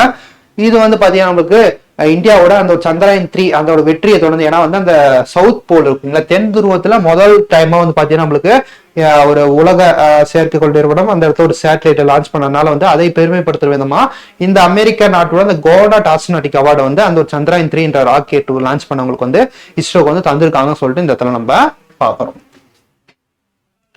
அடுத்து பார்த்தீங்கன்னா China launches Shenzhou 23 spacecraft with 3 astronauts. ஓகேங்களா, ஸோ 3 வீரர்களுடன் விண்ணில் பாய்ந்தது சீனாவின் சென்சோ 23 விண்கலம் சொல்லிட்டு இந்த இடத்துல நம்ம பார்க்குறோம். ஓகேங்களா, ஸோ சென்சோ 23ன்றது பார்த்தீங்கன்னா நம்மளுக்கு மெயினா வந்து எதை ஃபோக்கஸ் பண்ணியிருக்குன்னா 3 ஆஸ்ட்ரோநாட் இருக்காங்க. இதுல வந்து பார்த்தீங்கன்னா யார் யார் இருக்காங்க அப்படின்னு சொல்லிட்டு நம்மளுக்கு வந்து பார்க்கும்போது நம்மளுக்கு ஸ்கை ஷுன்சி, சோங்லிங் டாங் அண்ட் தென் பார்த்தீங்கன்னா நம்மளுக்கு வாங் ஹோஷா. ஸோ பேரே வந்து வாயில நுழையாத ஒரு பேரா இருக்கு, சைனீஸ் பேரா இருக்கு. ஸோ இதுல பார்த்தீங்கன்னா சீனாவை சேர்ந்த ஒரு முதல் பெண் விண்வெளி வீரரும் பார்த்தீங்கன்னா பார்ட்டிசிபேட் பண்ணியிருக்காங்க, பொறியாளர். ஸோ அவங்க வந்து பார்த்தீங்கன்னா அவங்களோட நேம் வாங் ஹங்ஷன் சொல்லிட்டு இந்த இடத்துல நம்ம பார்க்குறோம். ஓகேங்களா, இது டோட்டலா வந்து பாத்தீங்கன்னா நம்மளுக்கு சைனாவோட ஒரு மேஜரான ஒரு ப்ராஜெக்டா நம்ம பாக்குறோம். ஸோ எப்பயுமே நம்மளுக்கு இந்த ஒரு வெளிநாட்டு சார்ந்த ஒரு ஸ்பேஸ் கிராஃப்ட் அதை பத்தி கேட்டாங்கன்னா நமக்கு அந்த ஸ்பேஸ் கிராஃப்ட் எந்த நாட்டோடு மட்டும் தெரிஞ்சுக்கிட்டாலே போதுமானதாக இருக்கும். அதை தாண்டி நம்மளுக்கு கொஸ்டின் இப்படி கேட்கப்படவில்லை. மேட்ச் த ஃபாலோயிங்ல கேட்பாங்க. சேட்டலைட்டோட நேம் கொடுத்துட்டு அது எந்த கண்ட்ரியோட சேட்டலைட் சொல்லி உங்களுக்கு மேட்ச் பண்றதுக்கு கேள்விகள் இதுவரை கேட்டிருக்காங்க. அந்த வகையில பாத்தீங்கன்னா நம்மளுக்கு ஷென்சோ 23 பாத்தீங்கன்னா நம்மளுக்கு சீனாவோட சேட்டலைட்னு சொல்லிட்டு இந்த இடத்துல நம்ம பாக்குறோம். ஸோ அடுத்து பார்த்தீங்கன்னா நம்மளுக்கு India to build 2 new space hubs in Gujarat and Tamil Nadu ஓகேங்களா. ஸோ குஜராத் மற்றும் தமிழ்நாட்டில் 2 புதிய விண்வெளி மையங்களை அமைக்க இந்தியா திட்டம் சொல்லிட்டு பார்க்குறோம் ஓகேங்களா. ஸோ அந்த விண்வெளி மையங்கள் சொல்லிட்டு நம்மளுக்கு குஜராத் மற்றும் தமிழ்நாடு 2 இடத்துலையும் பார்த்தீங்கன்னா புதுசாக அந்த விண்வெளி மையம்ன்றது ராக்கெட் மற்றும் சேட்டலைட் வந்து ஏவக்கூடிய தளத்தை வந்து புதுசாக வந்து ஸ்டார்ட் பண்ண போறாங்க சொல்லிட்டு மத்திய அரசாங்கம் சார்பில் அறிவிப்பை வெளியிட்டு இருக்காங்க. ஸோ அதுவுமே நம்ம இங்க ஒரு தகவலா பார்க்குறோம். ஸோ அடுத்து போயிடலாமா. ஸோ அது பார்த்தீங்கன்னா discovery of Loktak proto cluster ஓகேங்களா. ஸோ லோக்டாக் புரோட்டோ கிளஸ்டர் கண்டுபிடிப்புன்னு சொல்லிட்டு பார்க்குறோம். இந்த லோக்டாக் புரோட்டோ கிளஸ்டர் அப்படின்னு சொல்லிட்டு பார்க்கும்போது நம்மளுக்கு இந்திய வானியறிவியல் விஞ்ஞானி ரொனால்டோ வைஸ்லாம் தலைமையிலான சர்வதேச குழு பார்த்தீங்கன்னா இந்த ஜேம்ஸ் வெப் விண்வெளி தொலைநோக்கி மற்றும் சுபாரு தொலைநோக்கி ஆகியவற்றை பயன்படுத்தி லோக்டாக் புரோட்டோ கிளஸ்டர் என்ற விண்மீன் திரளை கண்டுபிடித்துள்ளது ஓகேங்களா. ஸோ விண்மீன் திரள் சொல்லிட்டு பார்க்கும் நம்மளுக்கு cluster of stars, group of stars. நம்ம வானத்தில் நைட்ல மேல ஸ்கையை பார்க்கும்போது நிறைய குரூப் ஆஃப் ஸ்டார்ஸ்லாம் நிறைய இருக்க மாதிரி சில டைம் தெரியும் ஓகேங்களா. இதுதான் வந்து அந்த ஒரு விண்மீன் திரள்கள், விண்மீன் கூட்டம் சொல்லிட்டு சொல்லுவோம். ஸோ இந்த ஒரு வகையான அந்த புரோட்டோ கிளஸ்டர் தான் வந்து பாத்தீங்கன்னா கண்டுபிடிச்சிருக்காங்க ஓகேங்களா. இந்த லோக்டாக் புரோட்டோ கிளஸ்டர் வந்து ஃபர்ஸ்ட் டைம் வந்து பாத்தீங்கன்னா நமக்கு வேர்ல்ட் லெவலில் பாத்தீங்கன்னா இந்தியாவை சேர்ந்த ஒரு விஞ்ஞானி ரொனால்டோ லைஸ்ராம் அவர்கள் கண்டுபிடிச்சிருக்காங்க. இது கிட்டத்தட்ட 12.6 பில்லியன் இயருக்கு முன்னாடி இருந்ததா கண்டுபிடிச்சிருக்காங்க சொல்லிட்டு இந்த நம்ம பார்க்கறோம் ஓகேங்களா. ஸோ கிட்டத்தட்ட பாத்தீங்கன்னா அதாவது நம்ம யூனிவர்ஸ்க்கு உருவாகிறதுக்கு முன்னாடியே 1.2 பில்லியன் இயர்ஸ்க்கு இருக்கும் போதே பாத்தீங்கன்னா இந்த ஒரு ஸ்டார்ஸ் தோண்டி இருக்குன்னு சொல்லிட்டு இந்த இடத்துல நம்ம பாக்குறோம். இதுக்கே லோக்டாக் கிளஸ்டர் பேர் வச்சிருக்காங்கன்னா அதாவது மணிப்பூரை சேர்ந்த ஒரு ஆரோட பேர் தான் லோக்டாக் லேக். இந்த லோக்டாக் லேக் வந்து பாக்குறதுக்கு இந்த ஒரு கஸ்டர் மாரியா இருக்கு. அதாவது இந்த லோக்டாக் லேக்ல அங்கங்க வந்து அந்த ஒரு பச்சை கலர் ஒரு பாசி மேடு இது போன்ற விஷயங்களா இருக்கனால இந்த ஒரு ஸ்டார், இந்த ஒரு விண்மீன் திரளும் பாத்தீங்கன்னா அங்கங்க ஒரு பெரிய ஸ்டார், ஒரு சின்ன ஸ்டார், இது மாதிரி வந்து நிறைய குரூப் ஆஃப் கன்ஸ்டலேஷன் இருக்கனால இந்த ஒரு பர்டிகுலர் கன்ஸ்டலேஷன் விண்மீன் திரளுக்கு பாத்தீங்கன்னா அந்த லோக்டாக் கன்ஸ்டலேஷன் சொல்லிட்டு புரோட்டோ கிளஸ்டர் சொல்லிட்டு பேர் வச்சிருக்காங்கன்னு சொல்லிட்டு இந்த இடத்துல நம்ம பார்க்கோம். ஸோ அடுத்து போயிடலாமா. ஸோ அடுத்து பாத்தீங்கன்னா கேரளாவின் செந்துருணி சரணாலயத்தில் ஹாம்போல்டியா நைரியானா என்ற புதிய பசுமை மர இன கண்டுபிடிப்பு சொல்லிட்டு பார்க்கறோம். செந்துருணி வனவிலங்கு சரணாலயம் எங்க இருக்குன்னா கேரளாவில் மேற்கு தொடர்ச்சி மலையில் இருக்கக்கூடிய ஒரு சரணாலயம்னு சொல்லிட்டு இந்த இடத்துல பாக்குறோம். இந்த ஒரு இடத்துல தான் பாத்தீங்கன்னா இந்த ஒரு பர்டிகுலர் ஹாம்போல்டியா நைரியானா என்ற ஒரு புதிய வகை பசுமை மர காடுகளை சேர்ந்த ஒரு மர இனத்தை வந்து கண்டுபிடிச்சிருக்காங்கன்னு சொல்லிட்டு பாக்குறோம். இந்த ஒரு மர இனம் 2010 வந்து அதை கண்டுபிடிச்சிட்டாங்க. பட் இது எந்த வகையான மரம் சொல்லிட்டு கண்டுபிடிக்கிறதுக்கு கொஞ்சம் டைம் எடுத்தது. ஸோ இது வந்து பூக்க வச்சு அது என்ன மரம் சொல்லிட்டு கண்டுபிடிக்கலாம் சொல்லிட்டு பார்க்கும்போது தான் இது ஒரு புதிய வகையான மரம் சொல்லிட்டு டிக்ளேர் பண்ணி இதுக்கான பெயரை வந்து பார்த்தீங்கன்னா நம்மளுக்கு ஹாம்போல்டியா நைரியானான்னு சொல்லிட்டு பெயர் வச்சிருக்காங்கன்னு சொல்லிட்டு இந்த இடத்துல நம்ம பார்க்கணும். ஸோ இது சார்ந்த பிஐக்கு புதுசாக ஏதாவது ஸ்பீசிஸ் கண்டுபிடிச்சா அதை நம்ம பார்த்து வச்சுக்கணும். அதே ரிலேட்டடா கொஸ்டின்ஸ் கேட்டிருக்காங்க. சமீபத்தில் கர்நாடகாவில் கண்டுபிடிக்கப்பட்ட லெப்டிஸ்திரியா சாளுக்கிய எந்த இனத்தை சார்ந்தது? ஸோ முள்ளத்தண்டு மட்டி இறால் சொல்லிட்டு இந்த இடத்துல நம்ம பார்க்கறோம். ஸோ அடுத்து வந்து பார்க்கும்போது நம்மளுக்கு பள்ளி மாணவிகளுக்கு 3 நாட்கள் மாதவிடாய் விடுப்பு ஓகேங்களா. ஸோ பள்ளி மாணவர்களுக்கு மாணவிகளுக்கு அந்த ஒரு மென்ஸ்ட்ரல் சைக்கிள் அப்போ அந்த 3 நாள் வந்து மாதவிடாய் கால விடுமுறை வந்து அறிவிக்கலாம் அப்படின்னு சொல்லிட்டு கவர்மெண்ட் வந்து சில ஆலோசனைகள் வழங்கிட்டு இருக்காங்க. ஸோ சீக்கிரமாக வந்து பாத்தீங்கன்னா கேரளா கவர்மெண்ட் வந்து இது அறிவிப்பாங்க சொல்லிட்டு இந்த இடத்துல நம்ம பார்க்கலாம். இது கூட பாத்தீங்கன்னா கர்நாடக அரசும் பாத்தீங்கன்னா இது இந்த ஒரு வேலைக்கு போகும் பெண்கள், பள்ளிக்கு போகும் பெண்கள், மாணவிகள், கல்லூரி மாணவிகள் எல்லாருக்கும் பாத்தீங்கன்னா இந்த ஒரு லீவு அறிவிக்கணும்னு சொல்லிட்டு அந்த ஒரு கேரளா ஹைகோர்ட்டே வந்து ஆர்டர் போட்டிருந்தாங்க. ஸோ கர்நாடகாவும் பாத்தீங்கன்னா நம்மளுக்கு இதுக்கான இனிஷியேட்டிவ் எடுத்துட்டு வருவாங்க சொல்லிட்டு இந்த இடத்துல நம்ம பார்க்க. ஸோ இப்போ வந்து பாத்தீங்கன்னா கேரளா கவர்மெண்ட் இதுக்கான அனௌன்ஸ்மெண்ட் கொடுத்திருக்காங்க. ஸோ கர்நாடகா ஹைகோர்ட்டும் பாத்தீங்கன்னா இதுக்கான ஆர்டரையும் கொடுத்திருக்காங்க. ஸோ சூனா வந்து பாத்தீங்கன்னா நம்மளுக்கு கேரளா மற்றும் கர்நாடகா 2 மாநிலத்திலையும் பாத்தீங்கன்னா இந்த ஒரு மாதவிடாய் கால விடுப்புன்றதை அறிவிப்பாங்க சொல்லிட்டு இந்த இடத்துல நம்ம பாக்குறோம். ஓகேப்பா. ஸோ அண்ட் தென் பார்த்தீங்கன்னா நம்மளுக்கு இது வரைக்கும் பார்த்த சயின்ஸ் டாபிக் முடிஞ்சது. ஸோ நெக்ஸ்ட் வந்து ஜியோகிராஃபி டாபிக் ஸ்டார்ட் பண்ணிடலாம். ஸோ ஜியோகிராஃபி டாபிக் பொறுத்த வரைக்கும் பார்த்தீங்கன்னா உலகின் முதல் 0 கார்பன் நிறக்கரி எரிபொருள் மின்கலத்தை சீனா உருவாக்கியுள்ளது சொல்லிட்டு பார்க்கறோம். So net zero carbon emission ஓகேங்களா. ஸோ அந்த கார்பன் எமிஷனே இல்லாத கார்பன் எமிஷன் சொல்லிட்டு 2070 இந்தியா வந்து இந்த ஜீரோ கார்பன் எமிஷன் வந்து உருவாக்கணும்னு சொல்லிட்டு டார்கெட் வச்சிருக்காங்க இல்லையா. கிளாஸ்கோ மாநாட்டில் இதை வந்து அறிவிச்சிருப்பாங்க. ஸோ அந்த கார்பன் பொல்யூஷனே இல்லாத நாடா இந்தியா மாறப்போகுதுன்னு சொல்லிட்டு 2070 டார்கெட் வச்சிருப்பாங்க இல்லையா. ஸோ அந்த மாதிரி சைனாவும் பார்த்தீங்கன்னா ஆல்ரெடி இதை அச்சீவ் பண்ணிட்டாங்க. இருந்தாலும் பார்த்தீங்கன்னா கார்பன் யூசேஜே இல்லாத, கார்பனே வெளியே விடாத ஒரு பேட்டரி வந்து இவங்க கண்டுபிடிச்சிருக்காங்க ஓகேங்களா. So first coal based fuel cell but net zero carbon emission, கார்பனே வெளியிடாத நிலக்கரி சார்ந்த ஒரு அடிப்படையிலான ஒரு எரிபொருள் மின்கலத்தை வந்து இவங்க கண்டுபிடிச்சிருக்காங்க. ஸோ இந்த ஒரு டேட்டா பொறுத்த வரைக்கும் நம்மளுக்கு மெயினா எதை வந்து ஃபோக்கஸ் பண்ணி வந்து பார்த்துருக்காங்க, கார்பன் டை ஆக்சைடை சின் கேஸ் மற்றும் சோடியம் பைகார்பனேட்டை கன்வெர்ட் பண்ணி அது மூலமா பாத்தீங்கன்னா எரிபொருளை தயாரிக்கக்கூடிய ஒரு மின்சார பேட்டரி தான் இந்த ஒரு பேட்டரியை கண்டுபிடிச்சிருக்காங்க சொல்லிட்டு இந்த நம்ம பாக்குறோம். ஸோ இது போன்ற ஜீரோ எமிஷன் பேட்டரி வந்து ஃபர்ஸ்ட் டைம் வந்து வேர்ல்ட் லெவலே சைனா வந்து கண்டுபிடிச்சிருக்காங்க சொல்லிட்டு இந்த நம்ம பாக்குறோம். அந்த பாத்தீங்கன்னா நம்மளுக்கு இந்தியாவின் முதல் தடையற்ற சுங்கச்சாவடி குஜராத்தில் தொடக்கம். ஓகேங்களா? சோ குஜராத்தில் இருக்கக்கூடிய அந்த சூரத் பரூச் தேசிய நெடுஞ்சாலையில் உள்ள சோரியாசா சுங்கச்சாவடி, ஓகேங்களா, நேஷனல் ஹைவே நம்பர் 48 இங்க இருக்கக்கூடிய அந்த சோரியாசா டோல்கேட்டை தான் பாத்தீங்கன்னா நம்மளுக்கு இந்த தடையற்ற அந்த டோல்கேட்டை வந்து கண்டுபிடிச்சிருக்காங்க.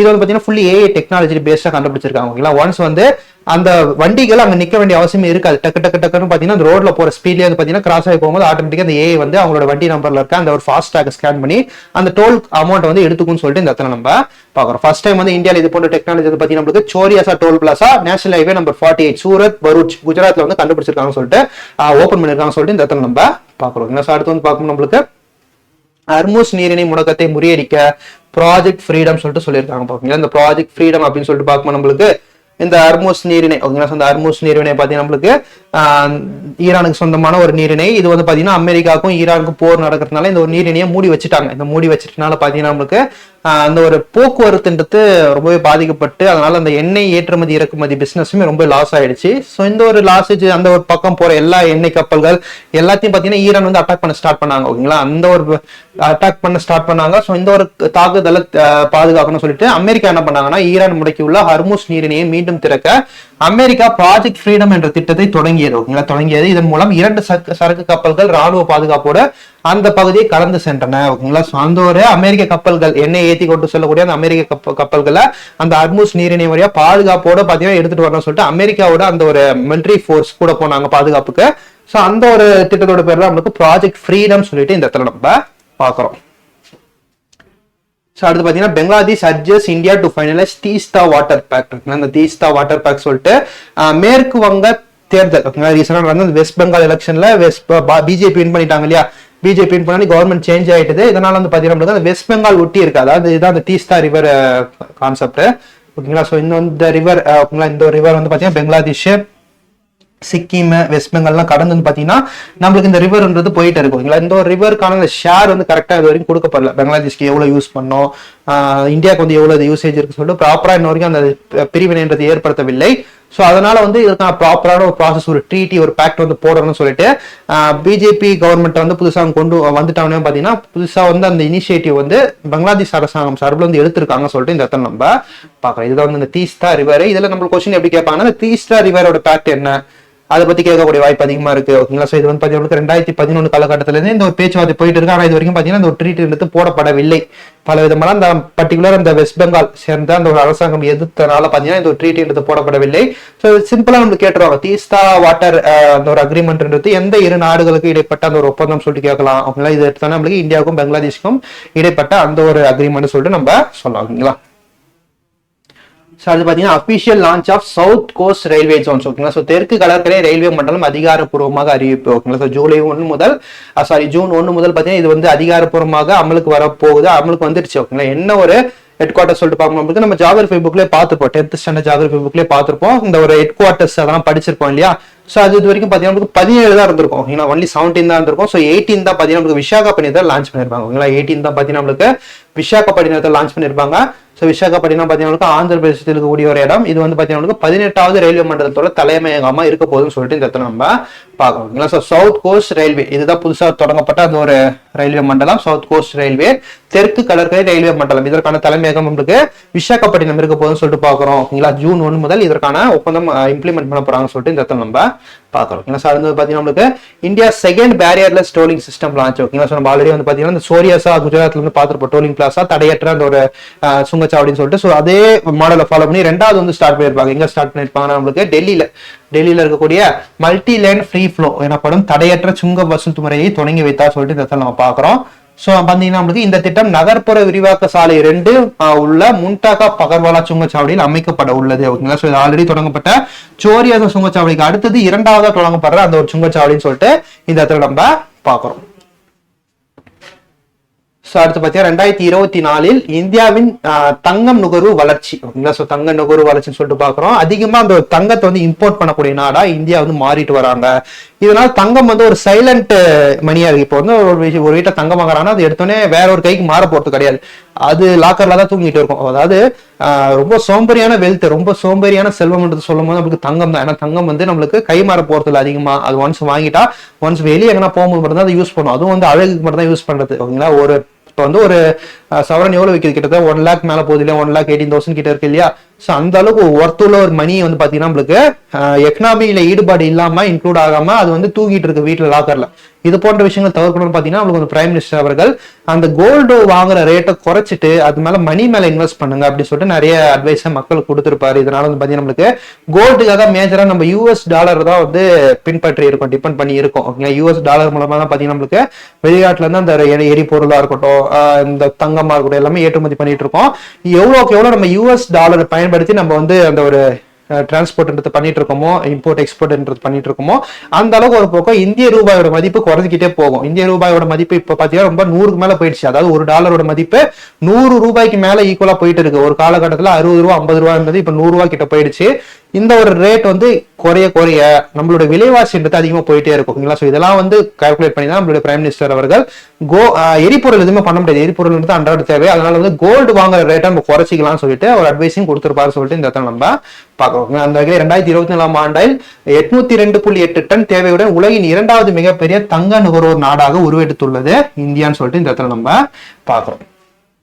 அடுத்து பார்த்தீங்கன்னா நம்மளுக்கு ராஜஸ்தான் ஹிஸ்டாரிக் செமிகண்டக்டர் டெபியூட். ஓகேங்களா, ஸோ நம்மளுக்கு குஜராத்ல தான் அந்த செமிகண்டக்டர் ஆலை திறந்துருப்பாங்க. ஃபர்ஸ்ட் டைம் பார்த்தீங்கன்னா ராஜஸ்தான்ல பிவாடியில அந்த சஹாஸ்ரா செமிகண்டக்டர் ஆலை வந்து தொடங்கியிருப்பாங்க சொல்லிட்டு பாக்குறோம். இது இந்தியாவின் முதல் SME நிறுவனம் தொடங்கப்பட்ட முதல் செமிகண்டக்டர் ஆலை சொல்லிட்டு இந்த இடத்துல நம்ம பாக்குறோம். அந்த ஒரு நிறுவனம் பார்த்தீங்கன்னா நம்மளுக்கு செமிகண்டக்டர் உற்பத்தி செய்யக்கூடிய ஒரு ஆலையை திறக்கிறாங்க. செமிகண்டக்டர் சொல்லிட்டு பார்க்கும்போது நம்மளுக்கு அந்த செல்போன், லேப்டாப் இது பாத்தீங்கன்னா அந்த செமிகண்டக்டர் பயன்பாடு ரொம்பவே அதிகமா இருக்கும். இதை வந்து பாத்தீங்கன்னா மேஜரா வந்து சைனா, தைவான் போன்ற நாடுகள் வந்து நம்ம அந்த மார்க்கெட்டை டிபெண்ட் பண்ணி இருந்தோம், உலக நாடுகள் எல்லாமே. இப்போ வந்து பாத்தீங்கன்னா இதற்கான பெரிய மார்க்கெட்டா இந்தியா வந்து உருமாறிட்டு வராங்க. ஆல்ரெடி குஜராத்ல ஓபன் பண்ணாங்க, இப்போ வந்து பாத்தீங்கன்னா ராஜஸ்தான்ல ஓபன் பண்ணிருக்காங்க சொல்லிட்டு இந்த இடத்துல நம்ம பாக்குறோம். அடுத்து பாத்தீங்கன்னா நம்மளுக்கு கிரேட் நிக்கோபார் திட்டம். ஓகேங்களா, ஸோ கிரேட் நிக்கோபார் திட்டம் மூலாபாய வளர்ச்சி எதிர் சுற்றுச்சூழல் பாதிப்பு.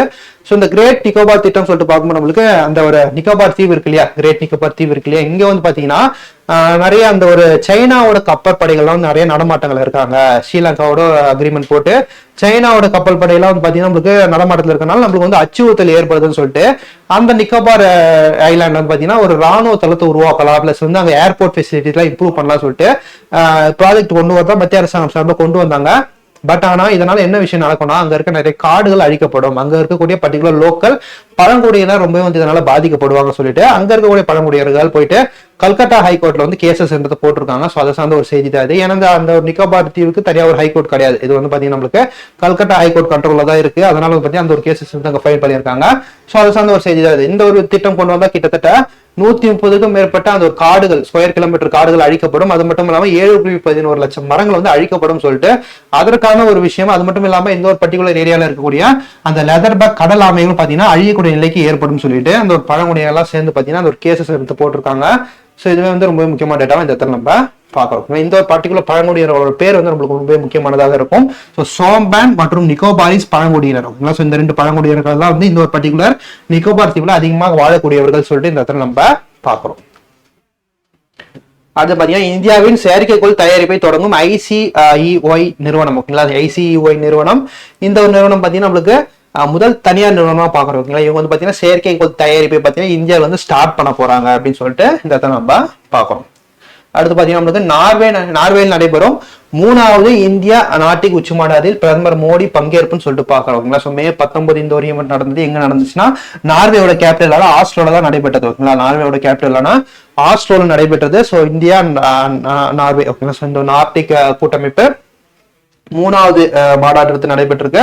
ஸோ இதுல வந்து மெயினா யாரெல்லாம் அந்த நார்டிக் கண்ட்ரீஸ்ல இருக்காங்க சொல்லிட்டு பார்க்கணும். நம்மளுக்கு Norway, Denmark, Sweden, Finland, Iceland இந்த 5 நாடுகளும் சேர்ந்து நார்டிக் நாடுகள் சொல்லிட்டு சொல்லுவாங்க. இந்த நார்டிக் நாடுகளுக்கும் இந்தியாவுக்கும் இடைப்பட்ட அந்த ஒரு மீட்டிங், 3வது மீட்டிங் தான் நம்மளுக்கு நார்வேல இருக்கக்கூடிய அந்த ஆஸ்லோ நகரத்தில் நடைபெற்றதுன்னு சொல்லிட்டு இந்த இடத்துல நம்ம பாக்குறோம். இதுல மெயினா என்ன பத்தி பேசியிருப்பாங்கன்னா ரீசெண்டா நடைபெற்றிருக்க அந்த எண்ணெய் ஏற்றுமதி இறக்குமதி பத்திய பிரச்சனை பத்தி பேசியிருப்பாங்க. அந்த உலக பொருளாதாரம் பத்தி நிறைய டிஸ்கஷன் வந்து போயிட்டு இருக்குன்னு சொல்லிட்டு இந்த இடத்துல நம்ம பார்க்கணும். ஸோ உச்சிமாநாடு சார்ந்த ஒரு கேள்வி தான் இது. So in which country the 49th G7 summit was held. ஓகேங்களா, ஸோ எந்த நாட்டில் பார்த்தீங்கன்னா 49வது G7 உச்சி மாநாடு நடைபெற்றதுன்னு சொல்லிட்டு பார்க்குறோம். ஸோ இதுக்கான ஆன்சர் வந்து நம்மளுக்கு ஜப்பான் சொல்லிட்டு இந்த இடத்துல நம்ம பார்க்குறோம். ஓகேங்களா, so Supreme Court direct Jharkhand to declare Saranda forest as wildlife sanctuary. Saranda காட்டை வனவிலங்கு சரணாலயமாக அறிவிக்க ஜார்க்கண்ட் அரசுக்கு உச்சநீதிமன்றம் உத்தரவு அப்படின்னு சொல்லிட்டு பாக்குறோம். இந்த ஒரு அறிவிப்பு ஆல்ரெடி பாத்தீங்கன்னா 1968 காலகட்டத்தில இருந்தே பாத்தீங்கன்னா இந்த ஒரு முன்னெடுப்பு போயிட்டு இருக்கு. இங்க நிறைய மணல் கொள்ளை நடக்குது, இது போன்ற விஷயங்கள், நிறைய காடு அழிப்பு, இது போன்ற விஷயங்கள் நடக்கிறதுனால அங்க இருக்கக்கூடிய மரங்கள் விலங்குகளை பாதுகாக்கிறதுக்காக நம்மளுடைய சுப்ரீம் கோர்ட் அவர்கள் வந்து பாத்தீங்கன்னா நம்மளுக்கு இந்த ஒரு காட்டை வந்து வனவிலங்கு சரணாலயமா அறிவிக்கணும்னு சொல்லிட்டு நம்மளுக்கு வந்து அறிவிப்பை வெளியிட்டிருக்காங்கன்னு சொல்லிட்டு இந்த இடத்துல நம்ம பார்க்கறோம். ஓகேங்களா. ஸோ இந்த சாரந்தா ஃபாரஸ்ட் பாத்தீங்கன்னா 700 மலைகளின் நிலம் என்று அழைக்கப்படுகிறது. ஓகேங்களா, 700 மலைகளின் நிலம். இதுல ஜம்ஷத்பூர் அருகே சுமார் 900 சதுர கிலோமீட்டர் பரப்பளவில் அமைந்துள்ள ஆசியாவின் மிகப்பெரிய சால் மர காடுகள் அமைஞ்சிருக்கு. இது போன்ற விஷயங்களும் இருக்கனால பாத்தீங்கன்னா இது ரொம்பவே வந்து அந்த எக்கோ சென்சிட்டிவ் ஜோனு. ஓகேங்களா. ஸோ அந்த ஒரு காடுகள் வன உயிரிகள் வாழக்கூடிய அந்த ஒரு சென்சிட்டிவ் ஜோன் இருக்கிறதுனால இதை வந்து வனவிலங்கு சரணாலயமா அறிவிக்கணும்னு சொல்லிட்டு அந்த ஒரு ஆர்டரை ஜார்க்கண்ட் அரசுக்கு போட்டிருக்காங்கன்னு சொல்லிட்டு இந்த இடத்துல நம்ம பார்க்கிறோம். ஓகேப்பா. நெக்ஸ்ட் வந்து பாத்தீங்கன்னா smart border project along Pakistan and Bangladesh borders. Pakistan வங்கதேசத்தை ஒட்டிய பகுதிகளில் ஸ்மார்ட் எல்லை திட்டம் வந்து அமலுக்கு வரப்போகுதுன்னு சொல்லிட்டு இந்த இடத்துல நம்ம பாக்குறோம். ஸ்மார்ட் எல்லைன்னு சொல்லிட்டு பார்க்கும்போது நம்மளுக்கு இந்தியா, பாகிஸ்தான், பங்களாதேஷ் பார்டர்லாம் ரொம்ப வந்து ரிஸ்கான பார்டர். நிறைய வந்து இந்த ஒரு தீவிரவாத அமைப்புகள்லாம் வந்து டிரான்ஸ்பர் ஆகக்கூடியது, நிறைய தாக்குதல் நடைபெறக்கூடிய பார்டர். இந்த ஒரு பார்டர்ல ஸ்மார்ட் பிளானை போட்டு பாதுகாக்கலாம். ஒரு சர்வேலன்ஸோட ட்ரோன் சிஸ்டம் டெக்னாலஜி எல்லாம் பயன்படுத்தி இந்த ஒரு பார்டர்ஸ்லாம் வந்து ஸ்மார்ட்டா வந்து பிளான் பண்ணி அதற்கான ஒரு திட்டத்தை கொண்டு வரலாம் சொல்லிட்டு அந்த ஸ்மார்ட் பார்டர் பிளானை நம்மளுடைய இந்திய அரசாங்கம் தொடங்கி இருக்காங்க. இதுல ட்ரோன்கள், அதிநவீன கண்காணிப்பு ரேடார்கள் மற்றும் அதிநவீன சென்சார்கள் வந்து ஈடுபடும் சொல்லிட்டு இந்த இடத்துல நம்ம பார்க்கணும். So இது சார்ந்த பிஐக்கு சொல்லிட்டு பார்க்கணும் நம்மளுக்கு. Consider the following statement about vibrant villages programme and choose the right option. ஓகேங்களா. ஸோ துடிப்பான கிராமங்கள் திட்டம் பற்றிய பின்வரும் அறிக்கைகளை பரிசீலித்து சரியான விருப்பத்தை தேர்வு செய்யும் சொல்லியிருக்காங்க. இது வந்து பாத்தீங்கன்னா நம்மளுக்கு அதாவது பார்டர் ஸ்டேட்ஸ். ஸோ பார்டர்ல இருக்கக்கூடிய அந்த எல்லை பகுதியில் இருக்கக்கூடிய கிராமங்களோட இன்ஃப்ராஸ்ட்ரக்சர் கட்டமைப்பு டெவலப் பண்ணணும்னு சொல்லிட்டு தான் இந்த ஒரு திட்டத்தை கொண்டு வந்திருப்பாங்க. ஸோ மெயினா வந்து பார்க்கணும் நம்மளுக்கு developing infrastructure along northern land border of the country. ஓகேங்களா. ஸோ நாட்டின் வடக்கு நில எல்லையில் உள்கட்டமைப்பை மேம்படுத்துதலே இந்த ஒரு திட்டத்தின் முக்கிய நோக்கமாக இருக்கும் அப்படின்னு சொல்லிட்டு நம்ம இந்த இடத்துல பாக்குறோம். New insights on lunar surface revealed from Chandrayaan 3 data. So Chandrayaan 3 தரவுகளின் சந்திராயன் 3 தரவுகளின் மூலம் நிலவின் மேற்பரப்பு பற்றிய புதிய விவரங்கள் வெளிப்பாடு சொல்லிட்டு பாக்குறோம். சந்திராயன் 3 பார்த்தீங்கன்னா ரீசெண்டா கண்டக்ட் பண்ண ரிப்போர்ட் படி பார்த்தீங்கன்னா அந்த ஹாப் எக்ஸ்பெரிமெண்ட்டை கண்டக்ட் பண்ணிருக்காங்க. அந்த ஹாப் எக்ஸ்பெரிமெண்ட் தான் சொல்லிட்டு பார்க்கும்போது நம்மளுக்கு சந்திராயன் 4 இருக்கு இல்லையா, அந்த ஒரு 4 வந்து பார்த்தீங்கன்னா நம்மளுக்கு நிலவுக்கு வந்து சந்திராயன் அனுப்பிச்சுட்டு அங்கிருந்து சாம்பிள்ஸ் வந்து திரும்பி வந்து இந்தியாவுக்கு கொண்டு வந்து அதை ரிசர்ச் பண்ணக்கூடிய ஒரு திட்டமாக தான் அது போயிட்டு இருக்கு. இதற்கு வந்து ஒரு டெஸ்டிங் ப்ராசஸ் என்ன பண்ணிக்கிறாங்க, ஆல்ரெடி இருக்கக்கூடிய அந்த சந்திராயன் 3 ஆல்ரெடி இருக்கு இல்லையா, இதுலேயே வந்து பார்த்தீங்கன்னா ஹாப்பிங் டெஸ்ட்னு ஒன்று பண்ணியிருக்காங்க. அதாவது இருக்கிற இடத்துல இருந்து கொஞ்சம் தூரம் மேலே எம்பி இறக்கணும், ஜம்ப் பண்ணி இறக்கணும். இதுதான் ஹாப் டெஸ்ட்னு சொல்லிட்டு சொல்றாங்க. இந்த ஹாப் டெஸ்ட் ப்ராப்பரா நடந்தாதான் பாத்தீங்கன்னா சந்திராயன் 4 வந்து பாத்தீங்கன்னா ஒன்ஸ் கீழே லேண்ட் ஆயிட்டு திரும்பி மேலே எழுந்திருக்க முடியாது அதால அப்படின்னு சொல்லிட்டு நம்ம தெரிஞ்சுக்க முடியறதுக்காக பாத்தீங்கன்னா இந்த ஒரு டெஸ்ட் வந்து பண்ணிருக்காங்கன்னு சொல்லிட்டு இந்த இடத்துல நம்ம பார்க்கணும். இந்த சந்திராயன் 3 வந்து லேண்ட் ஆன செட் சிவசக்தி பாயிண்ட் சொல்லிட்டு பேர் வச்சிருப்பாங்க. ரொம்ப முக்கியமான டேட்டா இதெல்லாம். சந்திராயன் 2 வந்து லேண்ட் ஆன பாயிண்ட் திரங்கா பாயிண்ட் சொல்லி வச்சிருக்காங்க. இது வந்து ஃபெயிலியரான ஒரு பிளான். ஓகேங்களா. சந்திராயன் 1 பாத்தீங்கன்னா நம்மளுக்கு ஜவஹர் பாயிண்ட்ல லான்ச் ஆயிருக்கும் சொல்லிட்டு இந்த இடத்துல நம்ம பார்க்கணும். அடுத்து பாத்தீங்கன்னா இந்தியாவின் முதல் மனித யானை மோதல் ஆராய்ச்சி மையத்தை அமைக்க ஜார்க்கண்ட் முடிவு. ஓகேங்களா. ஸோ மனித யானைகள் மோதலை தவிர்ப்பதற்காக அதற்காக ஒரு ரிசர்ச் சென்டர் வந்து எப்படிலாம் இந்த சண்டை வந்து தவிர்க்கலாம். ஓகேங்களா. ஸோ வனப்பகுதியில் மனிதர்கள் வீடு கட்டத்தை எப்படி தவிர்க்கலாம், அந்த வீடுகள் கட்டுறதுனால தான் வந்து யானைகள் வந்து அந்த வீடுகளை தேடி வந்து அது மூலமா வந்து மனிதர்களும் யானைகளும் பாத்தீங்கன்னா அந்த மோதலில் ஈடுபடுற சிச்சுவேஷன் ஏற்படுது இல்லையா, இதெல்லாம் வந்து கண்காணிப்பதற்காக முதல் முறையா இந்தியாவில் வந்து பாத்தீங்கன்னா இதற்காக பிரத்யேக ஆராய்ச்சி மையத்தை ஜார்க்கண்ட் வந்து நிறுவி உள்ளார்கள் சொல்லிட்டு பாக்குறோம். எங்க நிறுவி இருக்காங்கன்னா பாலம்பு டைகர் ரிசர்வ். ஓகேங்களா. ஸோ பாலம்பு புலிகள் காப்பகத்துல தான் பாத்தீங்கன்னா இந்த ஒரு பர்டிகுலர் ரிசர்ச் சென்டர் வந்து லான்ச் பண்ணிருக்காங்க சொல்லிட்டு இந்த இடத்துல நம்ம பாக்குறோம். அடுத்து பாத்தீங்கன்னா நம்மளுக்கு லடாக்கில் இந்தியாவின் முதல் புவி வெப்ப மின் நிலையம். ஓகேங்களா. புவி வெப்ப மின் நிலையம், இந்தியாவின் முதல் புவி வெப்ப மின் நிலையம். இது வந்து பாத்தீங்கன்னா நம்மளுக்கு லடாக்ல ஸ்டார்ட் பண்ணிருக்காங்க. Jio thermal energy. So Jio thermal energy என்ன சொல்லிட்டு பார்க்கும்போது நம்மளுக்கு இப்போ வந்து வாட்டர். ஓகேங்களா. ஸோ வாட்டர் வந்து பார்த்தீங்கன்னா நம்மளுக்கு வாட்டரோ ஏதோ ஒரு ஃபியூலோ பார்த்தீங்கன்னா நம்மளுக்கு பூமிக்கு அடியில் போக போக ரொம்ப வந்து ஹீட்டாக ஃபீல் ஆகும் இல்லையா, ஹீட்டாக இருக்கும் இல்லையா, அந்த ஹீட்டை பயன்படுத்தி அதன் மூலமாக அந்த ப்ரொடியூஸ் ஆஃப் எலக்ட்ரிசிட்டி. ஓகேங்களா. மின்சாரத்தை ப்ரொடியூஸ் பண்ணக்கூடிய ஒரு திட்டம் ஜியோ தெர்மல் பிளான்ட். அதாவது பூமிக்கு அடியில் நல்லா ட்ரில் பண்ணி ஓட்ட போட்டு அந்த பூமிக்கு அடியில் ரொம்ப டீப்பாக இருக்க தண்ணி வந்து ரொம்ப சூடாக இருக்கும் இல்லையா, அந்த சூடாக இருக்க தண்ணியோட ஆவியை வந்து அப்சர்வ் பண்ணி அந்த ஆவி மூலமாக டர்பனை சுத்த வச்சு அந்த டர்பன்ல இருந்து எலக்ட்ரிசிட்டி எடுக்கக்கூடிய ஒரு ப்ராசஸ் தான் ஜியோ தெர்மல் பிளான்ட் ப்ராசஸ்.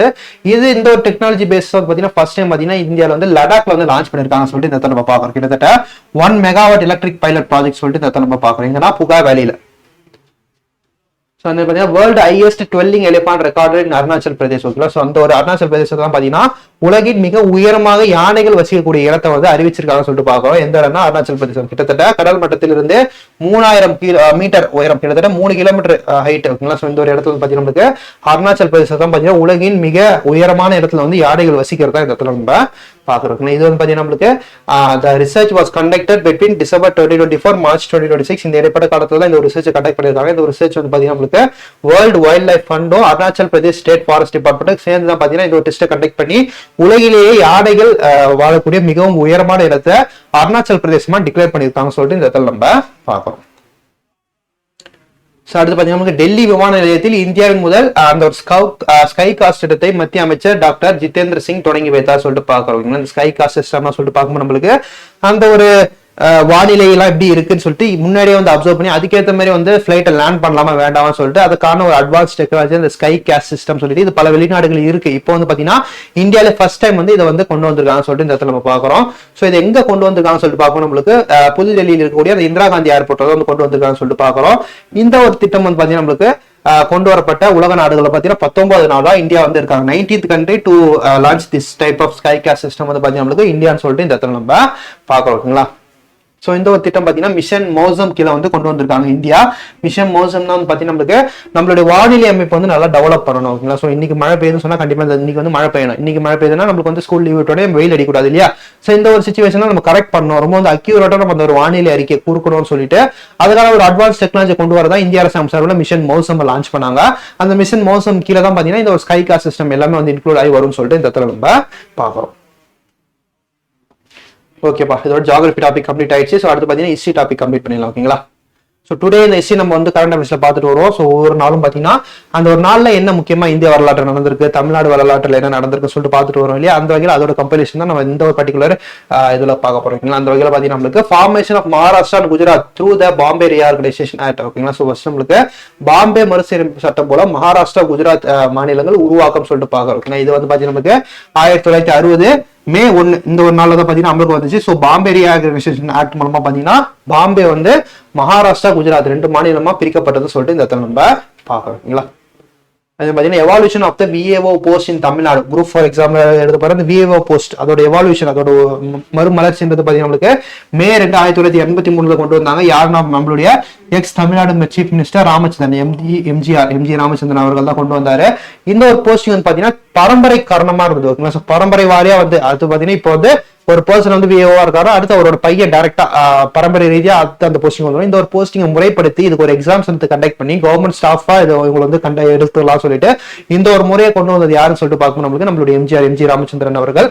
எப்பனா 1983 May 2 சொல்லிட்டு இந்த இடத்துல நம்ம பார்க்கணும். இல்ல மேல நடந்த முக்கியமான வரலாற்று நிகழ்வு தான் பார்த்துட்டு இருக்கோம்.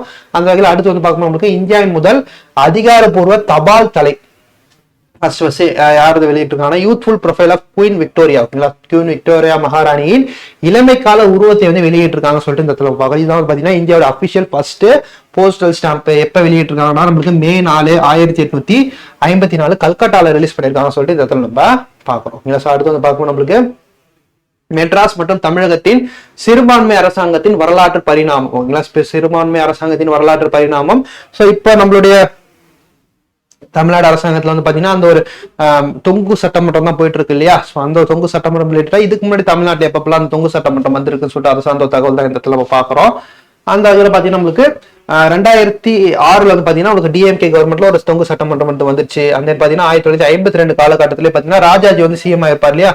அப்பயுமே பாத்தீங்கன்னா தொங்கு சட்டமன்றம் தான் பல சிறுபான்மை கட்சியோட சேர்ந்து தான் பாத்தீங்கன்னா நம்மளுக்கு அந்த ஒரு கவர்மெண்ட் வந்து ஃபார்ம் பண்ணிருப்பார் சொல்லிட்டு இந்த இடத்துல நம்ம பாக்குறோம்.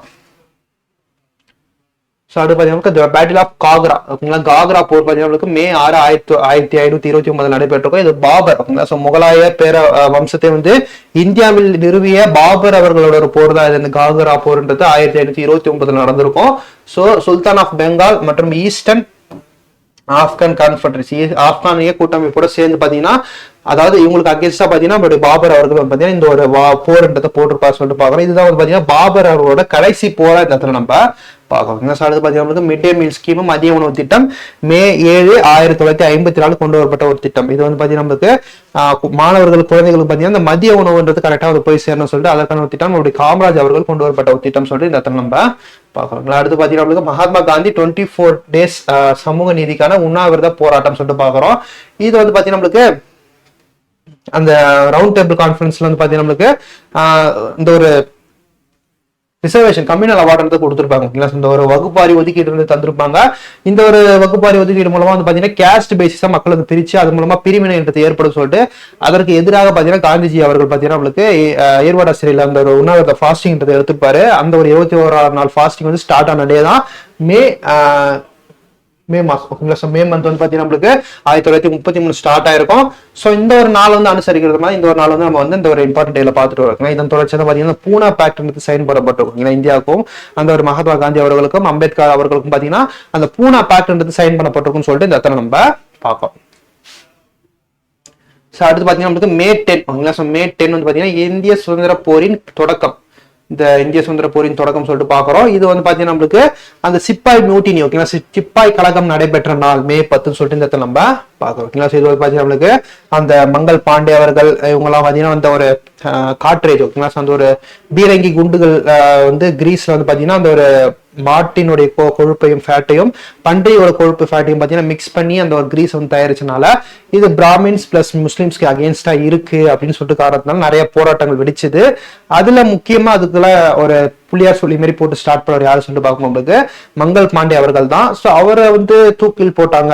அந்த விஷயங்கள்லாம் வந்து ஒரு முன்னெடுப்பா எடுத்து அதன் மூலமா வெடிச்சதுதான் இந்த ஒரு பெருங்கழகம் சொல்லிட்டு பாக்குறோம் சிப்பாய் கழகம் சொல்லிட்டு பாக்குறோம். ஸோ இந்த ஒரு சிப்பாய் கழகம் ஸ்டார்ட் ஆன டே தான் பாத்தீங்கன்னா நமக்கு மீரட்ல மே 10 சொல்லிட்டு இந்த இடத்துல நம்ம பார்க்கறோம். First war of independence. So அடுத்து பாத்தீங்கன்னா நம்மளுக்கு மே 13, 1952 மாநிலங்களவையின் வரலாற்று சிறப்புமிக்க ஒரு நாள். ஓகேங்களா. ஸோ இந்த ஒரு நாள் வந்து பாத்தீங்கன்னா நமக்கு இந்திய நாடாளுமன்றத்தில் மேலவையான மாநிலங்களவை தனது முதல் கூட்டத்தொடரை நடைபெறிய நாள். ராஜ்யசபா இருக்கு இல்லையா இந்த ராஜ்யசபாவோட ஃபர்ஸ்ட் கூட்டம் வந்து பாத்தீங்கன்னா மே 13, 1952 தான் வந்து கூடியிருக்காங்கன்னு சொல்லிட்டு இந்த இடத்துல நம்ம பார்ப்போம். அடுத்து பாத்தீங்கன்னா நம்மளுக்கு நவீன தடுப்பூசியின் தொடக்கம் the origin of the modern vaccination. இந்த ஒரு மாடர்ன் வேக்சினேஷன் கண்டுபிடிச்சவர் யார் சொல்லிட்டு பார்க்கணும் நம்மளுக்கு 1796 எட்வர்ட் ஜென்னர் அவர்கள். ஸோ இந்த ஒரு நாள் பாத்தீங்கன்னா நம்மளுக்கு அந்த ஒரு மாடர்ன் வேக்சினேஷன் ஒரிஜினோட டேவா வந்து இந்த இடத்துல நம்ம பார்க்குறோம் மே 14.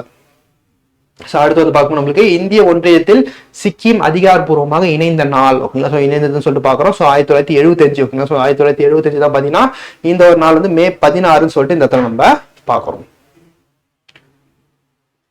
ஸோ அடுத்து வந்து பார்த்தீங்கன்னா இது சார்ந்த ஒரு பிஏக்கு கேட்டிருக்காங்க. ஸோ அமெண்ட்மெண்ட் நம்பர் 53 எதை சொல்றா பார்த்தீங்கன்னா நம்மளுக்கு ஸ்டேட்ஹுட் ஆஃப் மிசோரம். ஓகே. மிசோரமின் மாநில தகுதி நிலை. அடுத்து பார்த்தீங்கன்னா நம்மளுக்கு அமெண்ட்மெண்ட் நம்பர் 56 என்ன சொல்லுதுன்னா statehood for Goa. And then பார்த்தீங்கன்னா அமெண்ட்மெண்ட் நம்பர் 55 வந்து பார்த்தீங்கன்னா நம்மளுக்கு ஸ்டேட்ஹுட் ஃபார் அருணாச்சல் பிரதேஷ் மாநில தகுதி நிலை. அண்ட் தென் பார்த்தீங்கன்னா லாஸ்ட் 36 பார்த்தீங்கன்னா நம்மளுக்கு சிக்கிம் மாநிலத்தோட தகுதி நிலை சொல்லிட்டு இந்த இடத்துல நம்ம பார்க்கணும். அடுத்து பார்த்தீங்கன்னா கேபினெட் மிஷன் பிளான் 1946 இவங்க வந்துட்டதுக்கு அப்புறம் தான் பார்த்தீங்கன்னா நம்மளுக்கு அந்த ஒரு தற்காலிகமான ஒரு பார்லிமெண்ட் மாதிரி உருவாக்கி அரசியல் நிர்ணய சபை வந்து உருவாக்கி இந்தியன் கான்ஸ்டியூஷன்லாம் உருவாக்கி இருப்பாங்க. இது போன்ற விஷயங்கள் நடைபெற்றிருக்கும். ஸோ இதுக்கெல்லாம் வந்து பாத்தீங்கன்னா ஸ்டார்டிங் யாருன்னா உங்களோட இந்த கேபினெட் மிஷன் பிளான் தான். ஸோ இந்த ஒரு மிஷன் பிளான்ல பிரிட்டிஷ்ல இருந்து Lord Pethick Lawrence, Sir Stafford Cripps, பாத்தீங்கன்னா ஏவி அலெக்சாண்டர் இவங்க 3 பேர் பாத்தீங்கன்னா இந்த ஒரு கேபினெட் மிஷன் பிளான்ல வந்து மெம்பர்ஸா இருப்பாங்க. இவங்க வந்து பாத்தீங்கன்னா வந்த நாள் இவங்க வந்து 1946 மே 16 தான் பாத்தீங்கன்னா இவங்களுக்கான அந்த ஒரு அரசியலமைப்பு இருக்கணும், இந்தியாவுக்குன்னு தனி அரசியலமைப்பு இருக்கணும், இது போன்ற பார்லிமெண்ட்ல இருக்கணும்னு சொல்லிட்டு அந்த ஒரு அறிவிப்பை வெளியிட்ட நாள் தான் நம்மளுக்கு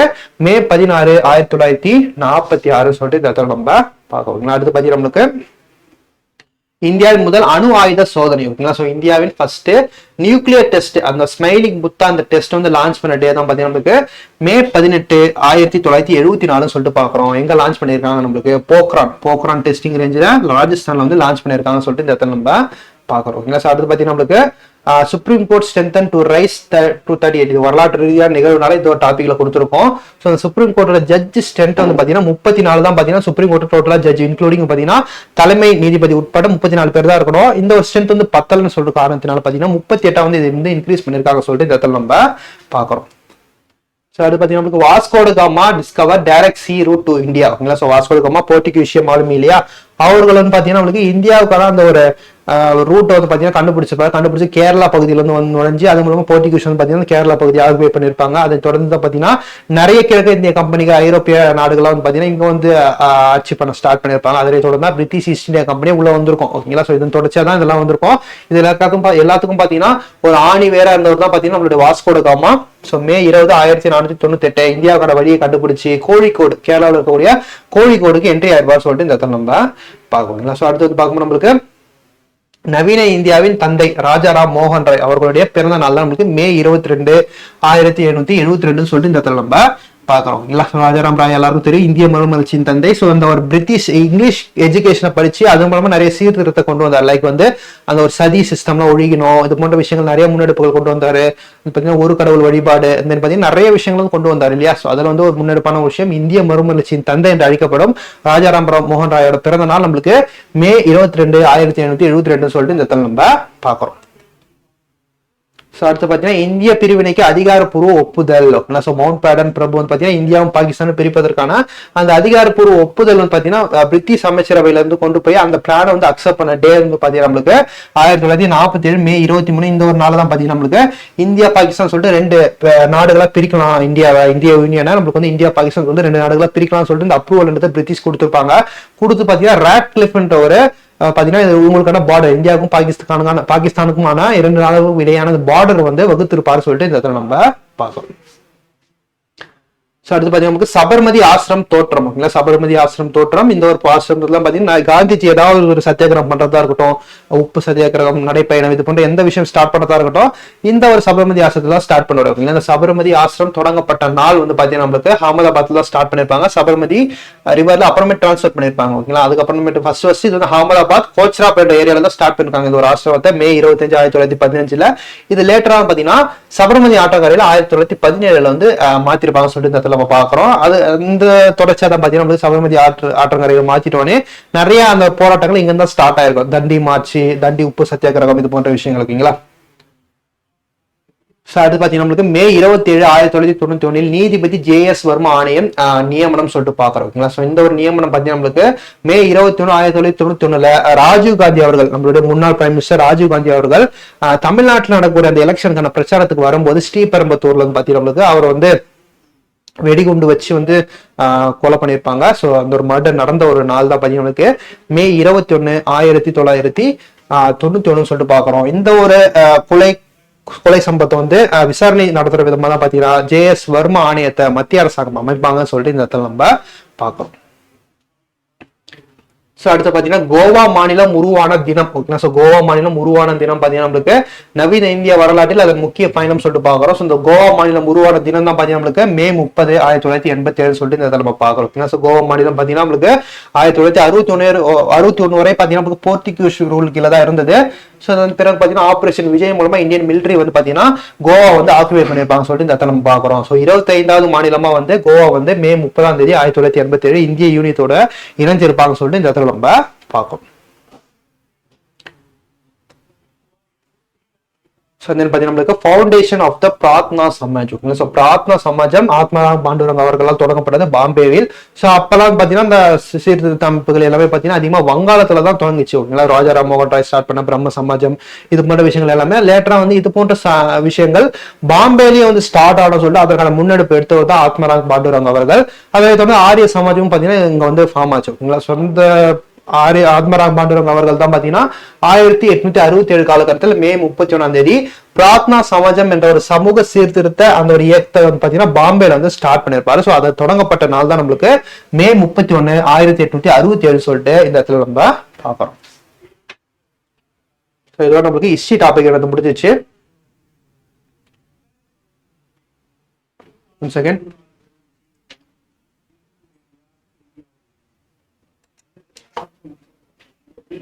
ஓகேப்பா, நெக்ஸ்ட் வந்து பாத்தீங்கன்னா அந்த இந்தியன் பாலிட்டி டாபிக் கவர் பண்ணிடலாம். So Sikkim becomes India's first paperless state judiciary. ஓகேங்களா, ஸோ இந்தியாவின் முதல் காகிதமற்ற மாநில நீதித்துறையாக சிக்கிம் உருவெடுப்பு. ஓகேங்களா. ஸோ ஃபுல்லாக வந்து ரெக்கார்டட் பேசிஸாக டிஜிட்டல் வைஸாக மாற்றதுக்காக பேப்பர் யூசேஜ் வந்து கம்மி பண்ணுறதுக்காகவும் நிறைய பேப்பர் யூசேஜ்னால நிறைய அந்த ஒரு குப்பை இது போன்ற விஷயங்கள் அதிகமாக டெவலப் ஆகிறதுனால முதல் முறையாக இந்தியாவில் அந்த ஒரு கோர்ட் ப்ராசஸ் ஃபுல்லாகவே பார்த்தீங்கன்னா டிஜிட்டலைஸாக மாற்றிருக்காங்க. டிஜிட்டலாக டாக்குமெண்ட் பண்ணுறதுக்காக மாற்றிருக்காங்க. எங்கன்னு சொல்லிட்டு பார்க்கணும் நம்மளுக்கு சிக்கிம் மாநிலம் சொல்லிட்டு இந்த இடத்துல நம்ம பார்க்கணும். எது முதல் நம்மளுக்கு வருதுன்னு சொல்லிட்டு பார்க்கணும் நம்மளுக்கு May 1, 2026 முதல் சொல்லிட்டு இந்த இடத்துல நம்ம பார்க்கணும். தென் வந்து பார்த்தீங்கன்னா நம்மளுக்கு ஆல்ரெடி பார்த்தோமே நம்மளுக்கு cabinet approves bill to increase Supreme Court judge strength. ஓகேங்களா. So Supreme Court judge strength வந்து பார்த்தீங்கன்னா 38 வரைக்கும் இருக்கலாம்னு சொல்லிட்டு நம்மளோட அரசியலமைப்பு இருக்கு. ஸோ அதை வந்து பார்த்தீங்கன்னா 37 வரைக்கும் பார்த்தீங்கன்னா வந்து இன்க்ரீஸ் பண்ணுறதுக்கான அந்த ஒரு சேஞ்சஸ் வந்து கொண்டு வந்திருக்காங்க சொல்லிட்டு இந்த இடத்துல நம்ம பார்க்குறோம். ஓகேங்களா. ஸோ சீஃப் ஜஸ்டிஸோட சேர்த்து வந்து பார்த்தீங்கன்னா 38 சொல்லிட்டு இந்த இடத்துல நம்ம பார்க்குறோம். So then பார்த்தீங்கன்னா Supreme Court judges has been appointed பிஐக்கு இது ஒரு முந்தைய கேள்விதான். ஸோ உச்சநீதிமன்ற நீதிபதிகளை நியமிக்கிறார் குடியரசுத் தலைவர் யாருடைய ஆலோசனையின் பேரில். ஓகேங்களா. ஸோ இப்போ ஒரு சுப்ரீம் கோர்ட் ஜட்ஜா இருக்கட்டும், சுப்ரீம் கோர்ட் சீஃப் ஜஸ்டிஸா இருக்கட்டும், எல்லாருமே வந்து பார்த்தீங்கன்னா யாருடைய பரிந்துரையின் பேரில் வந்து அவங்க நியமனம் பண்ணுவாங்க சொல்லிட்டு பார்க்கணும். நம்மளுக்கு இவங்களுக்குலாம் ஒரு கொலிஜியம்னு ஒன்று இருக்கும்பா. அந்த கொலிஜியத்தில் வந்து பார்த்தீங்கன்னா நம்மளுக்கு சீனியர் அட்வொகேட்ஸ் சீனியர் ஜட்ஜஸ்லாம் இருப்பாங்க. அவங்களாம் சேர்ந்து யார் வந்து சொல்றாங்களோ அந்த ஒரு குரூப்ல இருந்து ஸ்பெசிஃபிக்கான பர்சன் யார் கரெக்டா பர்டிகுலரான பர்சன் அவங்கள வந்து பிரசிடென்ட் செலக்ட் பண்ணி அப்பாயின்மெண்ட் பண்ணுவாங்க சொல்லிட்டு இந்த இடத்துல நம்ம பார்க்கணும். the constitutional power and discretion of the governor in the government formation. ஓகேங்களா. ஸோ ஆட்சி அமைப்பதில் ஆளுநரின் அரசியலமைப்பு அதிகாரங்கள் மற்றும் விருப்ப தேர்வுன்னு சொல்லிட்டு பார்க்குறோம். ஸோ இது வந்து பார்த்தீங்கன்னா நம்மளுக்கு ரீசெண்டாக நம்மளோட தமிழ்நாடு கவர்மெண்ட் ஃபார்ம் ஆகிறதுக்கு கவர்னர் வந்து இங்கே ஃபுல் மெஜாரிட்டி வந்து என்கிட்ட அதாவது ஆளுநரோட ஆஃபீஸில் வந்து ப்ரூவ் பண்ணாதான் அந்த அப்பாயின்மெண்ட் நான் தருவேன்னு சொல்லிட்டு சொல்லியிருப்பாரு இல்லையா நம்மளோட கவர்னர். ஸோ இதுக்கு எக்ஸாக்டா ரைட்ஸ் இருக்கா? மெஜாரிட்டி சட்டமன்றத்தில் மட்டும் தான் ப்ரூவ் பண்ண வேண்டிய அவசியம் இருக்கு. ஸோ இந்த பிட்வீன்ல வந்து பாத்தீங்கன்னா நம்மளுக்கு ஏன் வந்து கவர்னர் கிட்ட நம்ம ப்ரூவ் பண்ண சொல்லிட்டு அந்த ஒரு கேள்வி முரண்பாடு இருந்து போயிட்டு இருக்கு. இது நம்மளுக்கு ஆர்டிகல் இடம் இருக்கு. அந்த ஒரு ஆர்டிகல் தான் நம்மளுக்கு ஆர்டிகல் 164(1) கவர்னரோட ஆர்டிகல். இது என்ன சொல்லுதுன்னா வந்து இன்கேஸ் வந்து குதிரை பேரம் போன்ற விஷயங்கள் நடைபெறது வந்து கவர்னருக்கு தெரியப்பட்டால் அந்த இடத்துல ப்ராப்பரான மெஜாரிட்டியை வந்து கவர்னர் வந்து கேட்கலாம் அப்படின்னு சொல்லிட்டு அந்த ரூல் இருக்கிறத இந்த நம்ம பார்க்கணும். ஸோ இது வந்து சிச்சுவேஷன் பேஸ்ட் இருந்தனால அது சார்ந்த கொஸ்டின்ஸ் நம்ம கேட்கலாம் கொஸ்டின்ஸ்ல. அதனால தான் வந்து பார்த்தீங்கன்னா இந்த ஒரு ஆர்டிகல் நம்ம வந்து கொண்டு வந்திருக்கோம். ஆர்டிகல் 164 கிளாஸ் 1 சொல்லிட்டு இந்த இடத்துல நம்ம பார்க்கணும். ஸோ அது பார்த்தீங்கன்னா Delhi records highest crime rates against women in 2024. ஓகேங்களா. ஸோ 2024 அந்த ரிப்போர்ட்டை NCRP ரிலீஸ் பண்ணாங்க. இதுல பலவித கேசஸ் முன்னாடி பார்த்துருப்போம். போதைப் பொருளுக்கு அகேன்ஸ்டாக கேசஸ் அண்ட் கவர்மெண்ட்டுக்கு அகேன்ஸ்டாக எவ்வளவு கேசஸ் வந்து பதிவாயிருக்கு. ஓகேங்களா. இதெல்லாம் பார்த்துருப்போம் இல்லையா. அதன் தொடர்ந்து பார்த்தீங்கன்னா பெண்களுக்கு எதிராக அதிகமாக குற்றம் நடைபெறும் மாநிலங்கள் பார்த்தீங்கன்னா நமக்கு டெல்லி வந்து முதலிடத்தில் இருக்காங்கன்னு சொல்லிட்டு இந்த இடத்துல நம்ம பார்க்கணும். ஜஸ்ட் ஸ்டேட் மட்டும் தெரிஞ்சு வச்சுக்கோங்களா. இதனை தொடர்ந்து நம்மளுக்கு மும்பையும் பெங்களூரும் இருக்காங்கன்னு சொல்லிட்டு இந்த இடத்துல நம்ம பார்க்குறோங்களா. ஸோ இதுமாதிரி ஆல்ரெடி பார்த்து POQ தான். ஸோ லூதியானா. ஸோ ரீசெண்டாக நம்ம அப்பாயிண்ட் பண்ணப்பட அந்த 5 சீஃப் மினிஸ்டர் தான் சொல்லிட்டு பார்க்குறோம். 5 மாநிலத்தோட சீஃப் மினிஸ்டர்ஸ். ஸோ இது நம்மளுக்கு மெயினாக என்ன தேவைன்னா வந்து அந்த ஒரு சிம்பிள் மட்டும் பார்த்து வச்சுக்கோங்க. ஏன்னா நம்ம சிம்பிள் வந்து ஆல்ரெடி மாடலில் கேட்டிருக்காங்க இல்லையா. சிம்பிள்ஸ் வந்து நமக்கு முக்கியமானது. ஸோ அந்த வகையில் தமிழ்நாடு C. ஜோசப் விஜய் அவர்கள் விசில் சின்னம். அண்ட் தென் பார்த்தீங்கன்னா வெஸ்ட் பெங்கால் வந்து பார்த்தீங்கன்னா சுவேந்து அதிகாரி BJP பார்ட்டியை சேர்ந்த ஒரு லோட்டஸ் தாமரை சின்னம். அஸ்ஸாம் வந்து பார்த்தீங்கன்னா நம்மளுக்கு ஹிமந்தா பிஸ்வ சர்மா. ஓகேங்களா. ஸோ இவங்க வந்து பார்த்தீங்கன்னா BJP தாமரை சின்னம். புதுச்சேரியில் பார்த்தீங்கன்னா N. ரங்கசாமி NR காங்கிரஸ். இது போன்ற கட்சி சிம்பிள் தான் நம்ம முக்கியமாக பார்த்துக்கணும். ஏன்னா ஃபேமஸாக இருக்கக்கூடியது நம்மளுக்கு எல்லாருக்குமே தெரியும். ஆனால் நம்மளுக்கு கொஸ்டின்ல வந்து கேட்கக்கூடியது பார்த்தீங்கன்னா நம்மளுக்கு தெரியாத ஒரு கட்சியோட சிம்பிள் தான் கேட்பாங்க. ஸோ NR காங்கிரஸ்க்கு வந்து ஜக் சிம்பிள். ஓகேங்களா. ஸோ அடுத்து பார்த்தீங்கன்னா BJP. ஓகேங்களா. ஸோ பீகாரோட CM வந்து சாம்ராஜ் சௌத்ரி அவர்கள் ரீசெண்டாக அப்பாயிண்ட் ஆயிருப்பாங்க. ஸோ அந்த ஒரு கட்சி வந்து பார்த்தீங்கன்னா BJP சிம்பிள் வந்து பார்த்தீங்கன்னா தாமரை சின்னம் சொல்லிட்டு இந்த இடத்துல பார்க்குறோம். ஓகேங்களா. ஸோ கேரளாலையும் பார்த்தீங்கன்னா நம்மளுக்கு சதீஷன் அவர்கள் பார்த்தீங்கன்னா CM வந்து பதவியேற்றிருப்பார் இல்லையா. ஸோ அந்த ஒரு காங்கிரஸ் பார்ட்டினால அவருக்கு வந்து கை சின்னம் சொல்லிட்டு இந்த இடத்துல நம்ம பார்க்குறோம். ஸோ இது வந்து PIQ எப்படி கேட்டிருக்காங்க, அதாவது அரசியல் கட்சிகளோட சிம்பிள்ஸ் எப்படி கேட்டிருக்காங்கன்னு சொல்லிட்டு அது சார்ந்த ஒரு டேட்டா தான் அது. ஸோ இதுல வந்து ராங்லி மேட்ச் ஆனது எது அப்படின்னு சொல்லிட்டு கேட்குறாங்க. Identify the wrongly matched pairs. Communist party of India அப்படின்னு சொல்லிட்டு சொல்றாங்க. இது நமக்கு தவிர communist party of India, Marxist communist இதுக்கான சிம்பிள்ஸ் கொடுத்துருக்காங்க. தப்பு தான் நமக்கு ஜனதா தள். ஓகேங்களா. ஸோ இதுமே நமக்கு ஹேண்ட் பம்ப் சொல்லிருக்காங்க. இதுமே நமக்கு தவறானது. ஓகேங்களா. ஸோ ரெண்டும் மிஸ் மேட்ச் ஆயிருக்கு. இது ரெண்டுமே நமக்கு மிஸ் மேட்ச் ஆயிருக்குன்னு சொல்லிட்டு இந்த இடத்த நம்ம பார்க்குறோம். ஸோ அடுத்து பார்த்தீங்கன்னா legal production for Vande Mataram. Vande Mataram பாடலுக்கு சட்ட பாதுகாப்பு வழங்கணும். எவ்வளோக்கு எவ்வளோ நம்ம வந்து இந்த நேஷனல் ஆந்தம் மதிக்கிறோமோ அதே அளவுக்கு பார்த்தீங்கன்னா வந்தே மாதரத்துக்கு நம்ம அந்த ரெஸ்பெக்ட் கொடுக்கணும்னு சொல்லிட்டு சென்ட்ரல் கவர்மெண்ட் சைட்ல வந்து ஒரு சட்டமன்றத்தை வெளியிட்டிருப்பாங்க. So prevention of insult to national honour act 1971 கீழே பார்த்தீங்கன்னா இதற்கான அந்த ஒரு ரெஸ்பெக்ட் வந்து தரணும்னு சொல்லிட்டு இந்த நம்ம பார்க்குறோம். இது கூட ஒரு அடிஷனல் டேட்டாவை என்ன பச்சிக்கலாம்னா இந்த பர்டிகுலர் வந்தே மாதரம் பாடல் பங்கீம் சந்திர சாட்டர்ஜி அவர்கள் அவருடைய நாவல் ஆனந்த மனம் என்ற நாவல் வந்து பார்த்தீங்கன்னா 1882 வந்து எழுதியிருப்பாரு. ஸோ அதை தொடர்ந்து இது வந்து அபிஷியல் ஸ்டேட்டஸ், அதாவது சுதந்திர போராட்டத்தின் போது மிகப்பெரிய முழக்கமா இருந்தது அந்த வந்தே மாதரம் என்ற முழக்கம். இதை வந்து பெருமைப்படுத்துற விதமா தான் இதை வந்து தேசிய பாடலா அறிவிச்சிருப்பாங்கன்னு சொல்லிட்டு இந்த இடத்துல நம்ம பார்க்கிறோம். ஸோ அது பார்த்தீங்கன்னா நமக்கு உச்ச நீதிமன்றத்தின் ஒரே வழக்கு ஒரே தரவு மற்றும் சுகா ஏஐ சாட்பாட் தொடக்கம் சொல்லிட்டு பாக்குறோம். இது வந்து பாத்தீங்கன்னா நம்மளுக்கு இந்தியாவில இருக்க எல்லா கேசஸையும் பாத்தீங்கன்னா ஒரே பாயிண்ட்ல இணைக்கணும், ஒரே ஆப்ல வந்து இணைக்கணும். ஓகேங்களா? ஸோ இந்தியாவில எந்த மூலையில எந்த கிளை நீதிமன்றத்தில் எந்த கேசஸ் நடந்தாலுமே பாத்தீங்கன்னா அந்த கேசஸ் பத்தின டீட்டெயில் இந்த ஒரே ஆப்ல வந்து இருக்கணும்னு சொல்லிட்டு அதற்காக கொண்டு வரப்பட்டதுதான் இந்த ஒன் கேஸ் ஒன் டேட்டா என்ற ஒரு ஆப். ஸோ இது கூட பாத்தீங்கன்னா நம்மளுக்கு சுய ஏஐ பவர், ஓகேங்களா, ஏஐ பவர் சாட்பாட் இந்த ஒரு ஆப்பையும் பாத்தீங்கன்னா நம்மளுக்கு லான்ச் பண்ணிருக்காங்க. இந்த ஒரு ஏஐ சாட்பாட் மூலமா பாத்தீங்கன்னா நம்மளுக்கு கோர்ட் ரீதியான விஷயங்களை டவுட்ஸ் மக்கள் வந்து எளிமையா வந்து புரிந்து கொள்ளும் வகையில் பாத்தீங்கன்னா ஏதாவது டவுட்ஸ்னா அதெல்லாம் நம்ம வந்து அந்த ஒரு ஏஐ பயன்படுத்தி நம்ம வந்து கேட்டுக்கொள்ளலாம். இந்த ஒரு ஏஐ சஹே, ஓகேங்களா? ஸோ அந்த ஒரு ஆப் வந்து பார்த்து வச்சுக்கோங்க. இது எந்த டிபார்ட்மெண்ட்ஸ் எந்த ஒரு ஏஐ தளம் சொல்லி நம்மளுக்கு கேட்கக்கூடிய வாய்ப்பு அதிகமாக இருக்கிறது. நமக்கு JCD Prabhakaran elected speaker of 17th Tamil Nadu assembly, ஓகேங்களா? ஸோ நம்மளுடைய அந்த ஜேசிடி பிரபாகரன் அவர்கள் நம்மளுடைய புதிய சட்டமன்றம் தமிழ்நாடு சட்டமன்றத்தோட சபாநாயகரா வந்து நியமனம் பண்ணியிருக்காங்க. இதுல நமக்கு என்ன முக்கியமான சொல்லிட்டு பார்க்கணும், நம்மளுக்கு ஆர்டிகல் 178 ஒரு ஸ்டேட்டோட சட்டமன்றத்தோட சபாநாயகர் மற்றும் துணை சபாநாயகரை நியமிக்கக்கூடிய ஒரு ஆர்டிகல் தான் நம்மளுக்கு ஆர்டிகல் 178 சொல்லிட்டு இந்த இடத்துல நம்ம பார்க்கிறோம். ஸோ இது சார்ந்த பிஐக்குன்னு சொல்லிட்டு பார்க்கணும் நம்மளுக்கு article 94 of Indian constitution deals with, அதாவது இந்திய அரசியலமைப்பு விதி 94 விளக்குவதுன்னு சொல்லிட்டு பார்க்கணும் நம்மளுக்கு removal of the speaker and deputy speaker சொல்லிட்டு இந்த இடத்துல நம்ம பார்க்குறோம். தென் வந்து பார்க்கணும் நம்மளுக்கு TVK government faces confident vote in Tamil Nadu assembly, ஓகேங்களா? சொந்த ஒரு நம்பிக்கை ஏற்பு தீர்மானம் சொல்லிட்டு அந்த தொங்கு சட்டமன்றத்தை கொண்டு வந்தாங்க இல்லையா? ஸோ அது எந்த ஆர்டிகல்ல இதில் டிஸ்கஸ் ஆகுதுன்னு சொல்லிட்டு நம்ம பார்த்துருந்தோம்.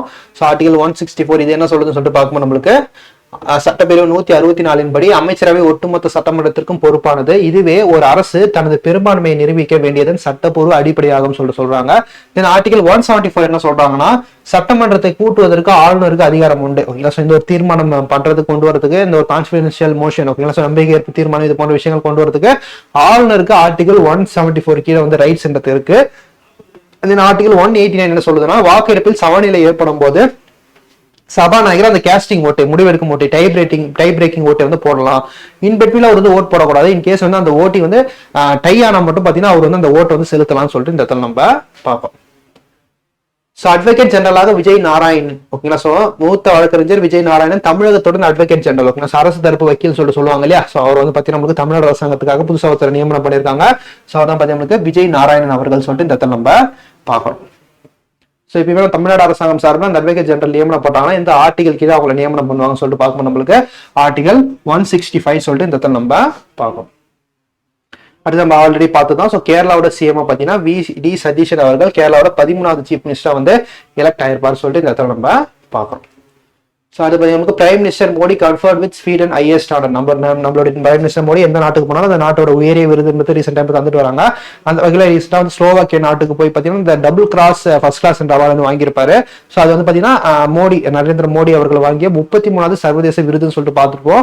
ஸோ அந்த மாதிரி பார்த்தீங்கன்னா இவர் வாங்கிய அந்த 33 அவார்ட்ஸ் வந்து நம்ம பார்த்துட்டு ரொம்ப நல்லது. எந்த ஒரு அவார்டு எந்த நாடு வந்து தந்திருக்காங்கன்னு சொல்லிட்டு ஸோ அதை அந்த கேள்விகள் நம்மளுக்கு வந்து எக்ஸாம்ஸ்ல எக்ஸ்பெக்ட் பண்ணலாம், ஓகேங்களா? ஸோ அந்த வகையில் பார்த்தீங்கன்னா இவர் ஸ்வீடன் நாட்டுக்கு போகும்போது royal order of the polar star degree commander grand cross என்ற அவார்டை வந்து இவருக்கு தந்திருப்பாங்க. இந்த ஒரு நாடு ஸ்வீடன் நாடுன்னு சொல்லிட்டு இந்த இடத்துல நம்ம பார்க்கறோம். இது சார்ந்த மாடல் கொஸ்டின் எப்படி கேட்டிருக்காங்கன்னா 4 ஜூன் 2026 4 ஜூன் 2016 ஆண்டில் எந்த நாடு அந்நாட்டின் உயரிய விருதான சிவிலியன் விருதை நம் பிரதமருக்கு வழங்கியதுன்னு சொல்லிட்டு கேட்கறாங்க. ஸோ இதுக்கான ஆன்சர் நம்மளுக்கு ஆப்கானிஸ்தான் சொல்லிட்டு இந்த இடத்துல நம்ம பார்க்கறோம். ஸோ அடுத்தது பார்க்கும்போது நம்மளுக்கு தமிழ்நாடு கேபினெட் எக்ஸ்பேன்ஷன் தமிழக அமைச்சரவை விரிவாக்கம் சொல்லிட்டு பார்க்குறோம். ஸோ இந்த ஒரு அமைச்சரவை விரிவாக்கம் சொல்லிட்டு பார்க்கும்போது ரீசெண்டாக அந்த ஒரு மினிஸ்டர்ஸ் அந்த மினிஸ்டர்ஸ் வந்து அப்பாயின்ட் பண்ணாங்க. ஸோ அது சார்ந்த ஒரு டேட்டா தான் இது. ஸோ அந்த வகையில் பார்க்கும்போது காங்கிரஸை சேர்ந்த 2 அமைச்சர்களும் ஒரு கூட்டணி ஆட்சின்றதுனால பார்த்தீங்கன்னா நம்மளுக்கு காங்கிரஸை சேர்ந்த 2 அமைச்சர்களும் பார்த்தீங்கன்னா நம்மளுக்கு இதில் வந்து நியமனம் பண்ணியிருப்பாங்க, அப்பாயின்ட் பண்ணியிருப்பாங்க. எம்எல்ஏ ராஜேஷ்குமார் அவர்களும் விஸ்வநாதன் அவர்களும் பார்த்தீங்கன்னா ஸோ 59 வருடத்துக்கு அப்புறம் பார்த்தீங்கன்னா காங்கிரஸ் வந்து பார்த்தீங்கன்னா தமிழக சட்டப்பேரவையில் பார்த்தீங்கன்னா அந்த ஒரு அமைச்சகத்தில் வந்து இடம் பெற்றிருக்காங்க சொல்லிட்டு இந்த இடத்துல நம்ம பார்ப்போம். ஸோ இது ரிலேட்டட் ஆர்டிகல்ஸ் அமெண்ட்மெண்ட்ஸ்லாம் என்ன சொல்லுன்னு சொல்லிட்டு பார்க்கும்போது நமக்கு மாநில அமைச்சரவை வரம்பு சட்டப்பிரிவு 164 1A ஓகேங்களா. ஸோ மாநில அரசாங்கத்தோட அந்த அமைச்சரவை என்பது எந்த எல்லைக்குள்ள இருக்கணும்னு சொல்லிட்டு சொல்லுதுன்னா, அதாவது அந்த டோட்டல் சட்டமன்ற உறுப்பினர்கள் இருக்காங்க இல்லையா, அந்த உறுப்பினர்ல வெறும் 15% பேர் தான் பார்த்தீங்கன்னா நம்மளுக்கு அந்த ஒரு அமைச்சர்களா இருக்கணும் அந்த ஒரு மாநிலத்தில்னு சொல்லிட்டு சொல்லுது. அந்த வகையில தான் பார்த்தீங்கன்னா நம்மளுக்கு தமிழ்நாட்டில் லிமிட் வந்து பார்த்தீங்கன்னா 35 பேர் வரைக்கும் பார்த்தீங்கன்னா நம்மளுக்கு மினிஸ்டர்ஸா இருக்காங்கன்னு சொல்லிட்டு இந்த இடத்துல நம்ம பார்க்குறோம். அதை தாண்டி வந்து பாத்தீங்கன்னா முக்கியமான டேட்டா கொடுத்துருக்காங்க. குறைந்தபட்ச அமைச்சர்களின் வரம்பு ஓகேங்களா. ஸோ குறைந்தபட்ச அமைச்சர்களின் வரம்பு குறைந்தபட்சம் எவ்வளவு இருக்கணும், அதிகபட்சம் 15% வரைக்கும் இருக்கலாம் ஓகேங்களா. சட்டமன்ற உறுப்பினர்கள் குறைந்தபட்சம் 12 அமைச்சர்களாச்சும் ஒரு மாநிலத்தில் இருக்கணும்னு சொல்லிட்டு சொல்றாங்க. தென் பாத்தீங்கன்னா 91st அமெண்ட்மெண்ட் என்ன சொல்லுதுன்னு சொல்லிட்டு பார்க்கணும் நம்மளுக்கு, ஆடம்பர அமைச்சரவைகளை கட்டுப்படுத்துவதும் தேவையற்ற பொது செலவினங்களை குறைக்கவும் பாத்தீங்கன்னா 2003ஆம் ஆண்டு கொண்டு வரப்பட்ட 91வது அரசியலமைப்பு சட்ட திருத்தத்தின் பேரில் இந்த விதிகள் சட்டப்பிரிவு 164 1A இணைக்கப்பட்டுள்ளன. அதாவது முன்னாடி பாத்தீங்கன்னா நிறைய அமைச்சர்கள் இருந்தாங்க, ஒரு மாநிலம் எடுத்துக்கிட்டா ஒரு 180 அமைச்சர்களா இருந்தாங்க. ஸோ அந்த மாதிரி அமைச்சர்கள்லாம் கொடுக்கும்போது பார்த்தீங்கன்னா அவங்களுக்கு தனியாக கோட்ரஸ் ஒதுக்கணும், அவங்களுக்கு தனியாக ஒரு வெஹிக்கல் வண்டி எல்லாம் ஒதுக்கணும் இல்லையா. இதனால செலவுகள் அதிகமாகிறதுனால மக்களோட வரி பணம் வேஸ்ட்டாக போகக்கூடாதுன்னு சொல்லிட்டு 91st அமெண்ட்மெண்ட்ல பார்த்தீங்கன்னா இந்த ஒரு ரூல்ஸ் வந்து கொண்டு வந்திருப்பாங்க. அதாவது ஒரு மாநில சட்டமன்றத்தில் இருக்கக்கூடிய 15% பேர் வரைக்கும் மட்டும்தான் பாத்தீங்கன்னா அந்த ஒரு அமைச்சர் பதவியில இருக்க முடியும்னு சொல்லிட்டு. ஸோ அந்த வகையில் தமிழ்நாட்டில் 234 சீட் இல்லையா, அதுல 15% சொல்லிட்டு பார்க்கணும் நம்மளுக்கு 35 பேர் வரைக்கும் பாத்தீங்கன்னா நம்மளுக்கு அந்த அமைச்சர் பதவியில இருக்கலாம்னு சொல்லிட்டு இந்த இடத்துல நம்ம பார்க்கறோம். அடுத்து பாத்தீங்கன்னா பிரதமர் மோடிக்கு அக்ரிகோலா பதக்கம் வழங்கப்பட்டுள்ளது. ஸோ பிரதமர் மோடிக்கு பாத்தீங்கன்னா அக்ரிகோலா பதக்கம் இது வந்து பாத்தீங்கன்னா அந்த FAO அமைப்பு வந்து வாங்கியிருப்பாங்க ஓகேங்களா. ஸோ விவசாயிகள் சார்ந்த நிறைய முன்னெடுப்புகள் நிறைய ஸ்கீம்ஸ் வந்து எடுக்கிறதுனால நம்மளுடைய பிரதமர் அவர்களுக்கு இந்த அக்ரிகோலா மெடலை வந்து FAO ஃபுட் அண்ட் அக்ரிகல்ச்சர் ஆர்கனைசேஷன்ன்றவங்க தந்திருப்பாங்க சொல்லிட்டு இந்த இதை நம்ம பார்க்கணும். இதுக்கு முன்னாடி பாத்தீங்கன்னா இந்தியாவோட பிரைம் மினிஸ்டர் முன்னாள் பிரைம் மினிஸ்டர் மன்மோகன் சிங் அவர்களும் பாத்தீங்கன்னா அந்த உணவு ரீதியான பொருளாதார விஷயங்கள்ல முன்னெடுப்படுத்தினா இந்த ஒரு மெடல் வந்து அவருமே வாங்கியிருப்பாரு. ஸோ இந்தியாவை சேர்ந்த முதல் பிரதமர் வந்து இந்த அவார்டு வாங்கியிருக்காங்க மன்மோகன் சிங் அவர்கள். இரண்டாவதா பாத்தீங்கன்னா நம்மளுடைய பிரைம் மினிஸ்டர் நரேந்திர மோடி அவர்கள் இந்த ஒரு அக்ரிகோலா மெடல் வந்து வாங்கியிருப்பாங்க சொல்லிட்டு இந்த இடத்துல நம்ம பார்க்கிறோம். அடுத்து பாத்தீங்கன்னா செயற்கை நுண்ணறிவு தனி அமைச்சகம் அமைத்தது தமிழக அரசுன்னு சொல்லிட்டு பாக்குறோம். ஸோ அதாவது செயற்கை நுண்ணறிவுக்கு ஃபர்ஸ்ட் இந்தியாவிலே ஃபர்ஸ்ட் டைம் வந்து ஒரு அமைச்சகத்தை வந்து அமைச்சுனா மாநிலம் எதுன்னு சொல்லிட்டு பார்க்கும்போது கேரளா. அதை தொடர்ந்து நம்மளுடைய இந்தியாவும் பாத்தீங்கன்னா இந்தியாவில தமிழ்நாடு பாத்தீங்கன்னா நம்மளுக்கு அந்த ஒரு ஏஐக்கென தனி ஒரு மினிஸ்ட்ரி வந்து அமைச்சிருக்காங்கப்பா. இதுக்கான மினிஸ்ட்ரியோட அமைச்சர் யாரு சொல்லிட்டு பார்க்கும்போது நம்மளுக்கு தமிழ்நாட்டை பொறுத்த வரைக்கும் பாத்தீங்கன்னா R குமார் அவர்கள் சொல்லிட்டு பாக்குறோம். ஸோ ஃபர்ஸ்ட் வந்து பாத்தீங்கன்னா கேரளா, செகண்ட் வந்து பாத்தீங்கன்னா தமிழ்நாடுன்னு சொல்லிட்டு இந்த இடத்துல நம்ம பாக்குறோம். இது ரிலேட்டடா PIK என்ன கேட்டிருக்காங்கன்னா which article empowers state to appoint a separate minister for tribal ஓகேங்களா. ஸோ ட்ரைபலுக்கு என்ன தனி மினிஸ்டர் ஓகேங்களா. ஸோ தனி அமைச்சர் சார்ந்த ஒரு கேள்வினால இதை நம்ம எடுத்துட்டு வந்திருக்கோம். அந்த வகையில எந்த சரத்து மாநிலம் தனியாக மலைவாழ் ஜாதியினருக்கு அமைச்சரை நியமிக்கும் வழிவகை செய்கிறதுன்னு சொல்லிட்டு பாக்குறோம். ஸோ அதுக்கான ஆன்சர் நம்மளுக்கு 124 1 சொல்லிட்டு இந்த இடத்துல நம்ம பார்க்கணும். அடுத்து பாத்தீங்கன்னா May 26 அதாவது May 26 குவாட் அமைச்சர்கள் கூட்டத்தை நடத்துகிறார் ஜெய்சங்கர் ஓகேங்களா. குவாட் சொல்லிட்டு பார்க்கணும் நம்மளுக்கு USA, ஆஸ்திரேலியா, ஜப்பான் மற்றும் இந்தியா இந்த 4 நாடுகள் இணைஞ்ச அமைப்பு தான் குவாட்னு சொல்லிட்டு சொல்றாங்க. இந்த குவாடோட ஃபாரின் மினிஸ்டர் மீட் May 26 வந்து கண்டக்ட் பண்ணியிருப்பாங்க. இதுல இந்தியா சார்பாக பார்த்தீங்கன்னா ஜெய்சங்கர் அவர்கள் ஃபாரின் அஃபேர்ஸ் மினிஸ்டர் ஓகேங்களா. ஸோ வெளியுறவுத்துறை அமைச்சர் ஜெய்சங்கர் அவர்கள் வந்து இந்த ஒரு மீட்டிங்ல பார்ட்டிசிபேட் பண்ணியிருப்பாங்க சொல்லிட்டு பார்க்குறோம். இந்த ஒரு மெயின் மீட்டிங்ல என்ன டிஸ்கஸ் பண்ணிருக்காங்கன்னு சொல்லிட்டு பார்க்கும்போது நம்மளுக்கு free and open Indo Pacific ஓகேங்களா. ஸோ அதாவது சுதந்திரமான மற்றும் திறந்த இந்தோ பசிபிக் முறையை வந்து ஒழுங்குபடுத்தணும் சொல்லிட்டு அதை சார்ந்த விஷயங்கள் வந்து நிறைய வந்து டிஸ்கஸ் பண்ணியிருக்காங்கன்னு சொல்லிட்டு இந்த இடத்துல நம்ம பார்க்கலாம். ஓகேப்பா, நெக்ஸ்ட் வந்து பார்க்கும்போது அந்த பொது சிவில் சட்ட மசோதா ஓகேங்களா. ஸோ அந்த uniform civil code bill introduce பண்ணியிருக்காங்க. ஸோ ஃபர்ஸ்ட் பார்த்தீங்கன்னா நம்மளுக்கு சுதந்திரத்துக்கு முன்னாடி கோவால இந்த uniform civil service code according to article 44 கீழே அந்த ஒரு யூனிஃபார்ம் சிவில் சர்வீஸ் கோட் அந்த ஒரு கல்யாணம் திருமணம் இது போன்ற விஷயங்கள் எல்லாமே பார்த்தீங்கன்னா மத ரீதியாக பிரிவினைப்படுத்தாம எல்லாருக்கும் ஒரே மாதிரி நடக்கணும்னு சொல்லிட்டு கொண்டு வரப்பட்டது அந்த யூனிஃபார்ம் சிவில் சர்வீஸ் கோடுன்றது. இந்த ஒரு யூனிஃபார்ம் சிவில் சர்வீஸ் கோட் வந்து பார்த்தீங்கன்னா ஃபர்ஸ்ட் சுதந்திரத்துக்கு முன்னாடி கோவால இருந்து பிராக்டிஸ்ல இருந்தது. அதனை தொடர்ந்து சுதந்திரத்துக்கு அப்புறம் வந்து பார்த்தீங்கன்னா ஃபர்ஸ்ட் மாநிலமா உத்தராகண்ட் இந்த ஒரு சிஸ்டத்தை கொண்டு வந்தாங்க. அதனை தொடர்ந்து அஸ்ஸாம், குஜராத் இந்த ஒரு யூனிஃபார்ம் சிவில் சர்வீஸ் கோட்டை வந்து அமல்படுத்துறதுக்காக அந்த ஒரு சட்டமன்றத்தில் தீர்மானம் எடுத்து நிறைவேற்றிருக்காங்க. இன்னும் வந்து அது வந்து சட்டமாக்கப்படவில்லைன்னு சொல்லிட்டு இந்த இடத்துல நம்ம பார்க்கிறோம். So UN blacklist Israel and Russia forces for the first time over wartime sexual offense. ஓகேங்களா. ஸோ அதாவது பார்த்தீங்கன்னா நம்மளுக்கு ஐநா சபை சார்பில் ரிலீஸ் பண்ணப்பட்ட அந்த கருப்பு பட்டியல் எதற்கான பட்டியல் சொல்லிட்டு பார்க்கும்போது நம்மளுக்கு அந்த வார் டைம்ல அந்த செக்ஷுவல் அஃபென்ஸ் பாலியல் ரீதியான அந்த குற்றங்கள் நடைபெறுது இல்லையா, இந்த ஒரு லிஸ்ட்ல யார் அதிகமா இருக்காங்களோ அவங்கள வந்து பார்த்தீங்கன்னா இந்த ஒரு லிஸ்ட்ல வந்து லிஸ்ட் பண்ணுவாங்க. அந்த வகையில ரஷ்யா உக்ரைன் போர்ல நடந்தது இல்லையா, அது மட்டும் இல்லாமல் இஸ்ரேல் அந்த பாலஸ்தீன் போர்ல நடந்தது இல்லையா, இந்த ஒரு போரை பயன்படுத்தி பார்த்தீங்கன்னா ரஷ்யாவும் இஸ்ரேலும் பார்த்தீங்கன்னா இந்த ஒரு பிளாக் லிஸ்ட்ல இடம்பெற்றிருக்காங்க சொல்லிட்டு இந்த இடத்துல நம்ம பார்க்கிறோம். ஸோ இது சார்ந்த பிஐக்யூன்னு சொல்லிட்டு பார்க்கணும் நம்மளுக்கு ஐநா சபை சார்ந்த நியூஸ் தான் இந்த ஒரு பிஐக்யூல பார்க்குறோம். அந்த வகையில் which of the following village is awards as best world tourism village by United Nation World Tourism Organization. ஓகேங்களா. ஸோ பின்வரும் கிராமங்களில் எது சிறந்த உலக சுற்றுலா கிராமமாக ஐக்கிய நாடுகள் உலக சுற்றுலா அமைப்பு தேர்ந்தெடுத்துள்ளதுன்னு சொல்லிட்டு பார்க்குறோம். ஸோ இதுக்கான ஆன்சர் வந்து நம்மளுக்கு போச்சம்பள்ளின்னு சொல்லிட்டு இந்த இடத்துல நம்ம பார்க்குறோம். ஓகேப்பா. ஸோ இதோட பார்த்தீங்கன்னா நமக்கு அந்த யூனிட் 4 பாலிட்டி டாபிக் வரைக்கும் முடிஞ்சிச்சு. ஸோ வந்து யூனிட் 5 வந்து பார்த்துடலாம். ஓகேங்களா. Indian economy and development administration in Tamil Nadu. ஓகேங்களா. ஸோ இதில் ஸ்பெசிஃபிக்காக பார்த்தீங்கன்னா Tamil Nadu leads India in marine fish landing for 2025. ஓகேங்களா. ஸோ 2025 கடல் மீன் உற்பத்தியில் தமிழகம் முதலிடம் சொல்லிட்டு பார்க்குறோம். ஓகேங்களா. ஸோ கிட்டத்தட்ட பார்த்தீங்கன்னா நமக்கு 6.85 டன் மீன்கள் உற்பத்தி செஞ்சு இந்த ஒரு பிளேஸ்ல வந்து தமிழ்நாடு ஃபர்ஸ்ட் பிளேஸ்ல இருக்காங்க. இதுல மெயினாக வந்து கான்ட்ரிபியூட் பண்ணது யாருன்னு சொல்லிட்டு பார்க்கணும் நம்மளுக்கு கன்னியாகுமரி மாவட்டம். ஓகேங்க. ஸோ நம்ம வந்து ஆல்ரெடி ஃபர்ஸ்ட் பிளேஸ் இருந்தோம் குஜராத் தான். குஜராத் பின்னுக்கு தள்ளி நம்ம இந்த கடல் மீன் உற்பத்தியில ஃபர்ஸ்ட் பிளேஸ்ல இந்தியா லெவலில் போயிருக்கோம்னு சொல்லிட்டு இந்த இடத்துல நம்ம பார்க்கலாம். இந்த பார்த்தீங்கன்னா நமக்கு உணவு நெருக்கடி குறித்து 10வது உலகளவை அறிக்கை என்று ரிலீஸ் பண்ணியிருக்காங்க. இந்த ஒரு அறிக்கையை பொறுத்த வரைக்கும் உலக அளவில் அந்த உணவு நெருக்கடி உணவு பஞ்சம் எந்த அளவுக்கு இருக்குன்னு சொல்லிட்டு அதை சார்ந்த ஒரு அறிக்கை தான் இது. ஸோ இந்த ஒரு அறிக்கையை பொறுத்த வரைக்கும் பார்த்தீங்கன்னா நம்மளுக்கு அதிகமாக பாதிக்கப்பட்ட ஏரியான்னு சொல்லிட்டு பார்க்கணும் நம்மளுக்கு காசா ஸ்டெப்போ சூடானில் நடைபெறக்கூடிய அந்த உள்நாட்டு கிளர்ச்சிகள் மற்றும் காசானாலே நமக்கு தெரியும் அந்த லெபனான் போல நடக்குது இல்லையா.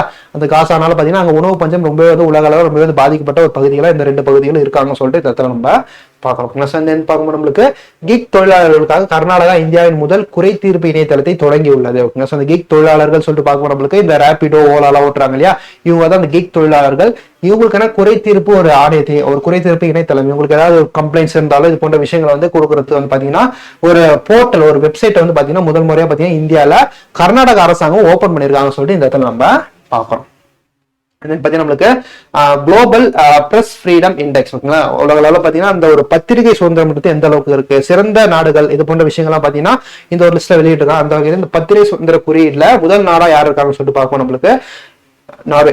ஸோ நார்வே பார்த்தீங்கன்னா இந்த ஒரு பர்டிகுலர் பிளேஸ் வந்து ஃபர்ஸ்ட் பிளேஸ்ல இருக்காங்க. லாஸ்ட் பிளேஸ் யாருன்னு சொல்லிட்டு பார்ப்போம் நம்மளுக்கு எரிட்ரியா. அந்த பார்த்தீங்கன்னா இதுல இந்தியாவோட ரேங்க் முக்கியமானது. ஸோ 157th பிளேஸ் 157வது இடம். அதே பார்த்தீங்கன்னா யூஎஸ்ஏ அமெரிக்காவோட இடம் பார்த்தீங்கன்னா 64வது சொல்லிட்டு இந்த இடத்துல நம்ம பார்க்குறோம். அடுத்து வந்து பார்க்கும்போது நம்மளுக்கு செபி அறிமுகப்படுத்தி உள்ள பார்வா கட்டமைப்பு. ஓகேங்களா. ஸோ செபி வந்து பார்த்தீங்கன்னா ரீசெண்டாக ஒரு இனிஷியேட்டிவ் எடுத்துருவாங்க பார்வா இனிஷியேட்டிவ் சொல்லிட்டு.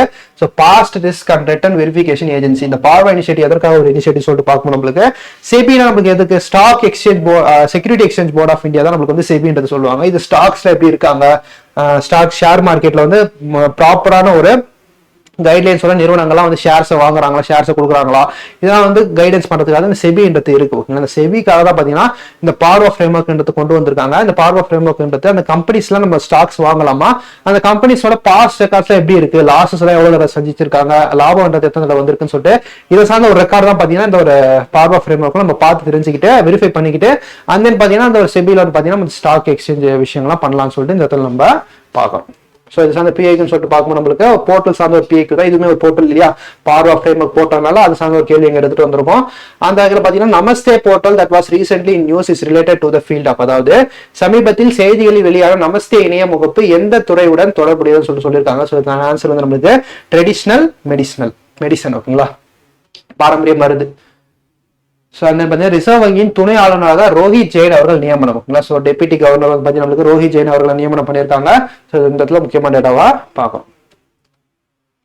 ஸோ இந்த எக்ஸாம் மீன்ஸ்னு சொல்லிட்டு பார்க்கும்போது நம்மளுக்கு ரிசர்வ் வங்கியின் ஆளுநர் மற்றும் துணை ஆளுநர் எந்த ஒரு சட்டத்தின் கீழே நியமனம் பண்றாங்கன்னா central government under section 8 of RBI act 1934 கீழே தான் பார்த்தீங்கன்னா இந்த கவர்னரையும் வந்து பார்த்தீங்கன்னா துணை ஆளுநர் இவங்களாம் பார்த்தீங்கன்னா அந்த ஒரு ஆர்பிஐக்கு வந்து அப்பாயிண்ட் பண்றாங்கன்னு சொல்லிட்டு இந்த இடத்துல நம்ம பார்க்கணும். ஸோ நியூ அப்பாயின்மெண்ட்ஸ் டு நிதி ஆயோக். ஓகேங்களா. ஸோ நிதி ஆயோக்ன்றது பிளானிங் கமிஷனுக்கு பதிலாக 2015 கொண்டு வரப்பட்ட ஒரு அமைப்புன்னு சொல்லிட்டு பார்க்குறோம். இந்த ஒரு நிதி ஆயோக்கோட முழு நேர உறுப்பினராக ஓகேங்களா. ஸோ ஜோரம் ஹனியா மற்றும் ஆர் பாலசுப்ரமணியம் ஆகியோர்கள் பார்த்தீங்கன்னா முழு நேர ஃபுல் டைம் மெம்பர்ஸாக வந்து ரீசெண்டாக வந்து அப்பாயின்மெண்ட் பண்ணியிருக்காங்க சொல்லிட்டு இந்த இடத்துல நம்ம பார்ப்போம். அடுத்து பார்க்கும்போது நமக்கு வெளிநாட்டு பட வரவில் இந்தியா உலக அளவில் முதலிடம் சொல்லிட்டு பாக்குறோம். ஸோ வெளிநாட்டுல இருந்து பிசினஸ் பண்ணி பணம் வீட்டுக்கு அனுப்புறாங்க இல்லையா, இந்த ஒரு ரேட்ல வந்து பாத்தீங்கன்னா நம்மளுக்கு இந்தியால இருந்து அதிகமான பணம் வந்து நிறைய பணம் வந்து இந்தியாவுக்கு திரும்பி அனுப்புறாங்க உலக அளவில் சொல்லிட்டு அதற்கான ஒரு ரிப்போர்ட் நம்ம பாக்குறோம். ஸோ இந்தியால இருந்து நிறைய பேர் வந்து பாத்தீங்கன்னா இந்த சவுதி போன்ற நாடுகளுக்கு போறாங்க இல்லையா, அமெரிக்கா சாஃப்ட்வேர் இன்ஜினியர்ஸா போறாங்க. அது மாதிரி நிறைய பேர் வந்து பாத்தீங்கன்னா இந்தியாவோட அந்த டேலண்ட்ஸ் வந்து பாத்தீங்கன்னா வெளிநாடுகளுக்கு தான் போகுது அந்த ஒரு பணம் அதிகமா சம்பாதிக்கிறதுக்காக. அதனால பாத்தீங்கன்னா இந்த ஒரு ரேட்ல இந்தியா வந்து ஃபர்ஸ்ட் பிளேஸ்ல இருக்காங்கன்னு சொல்லிட்டு பாக்குறோம். ஓகேங்களா. ஸோ இவ்வளவு ரேட்டு சொல்லிட்டு பார்க்கணும் கிட்டத்தட்ட 2024 மட்டும் 12.8 லட்சம் கோடி வந்து பாத்தீங்கன்னா வெளிநாட்டுல இருந்து இங்க வந்து இன்கமா வந்திருக்குன்னு சொல்லிட்டு இந்த இடத்துல நம்ம பார்க்கணும். ஸோ வந்து பார்த்தீங்கன்னா உமன்ஸ் பார்ட்டிசிபேஷன் இன் India's maritime sector suggest 340% since 2020. ஓகேங்களா. ஸோ இந்திய கடல்சார் துறையில் பெண்களின் பங்களிப்பை 2020 முதல் 340% வரை அதிகரிப்பு செய்துள்ளதுன்னு சொல்லிட்டு பார்க்குறோம்.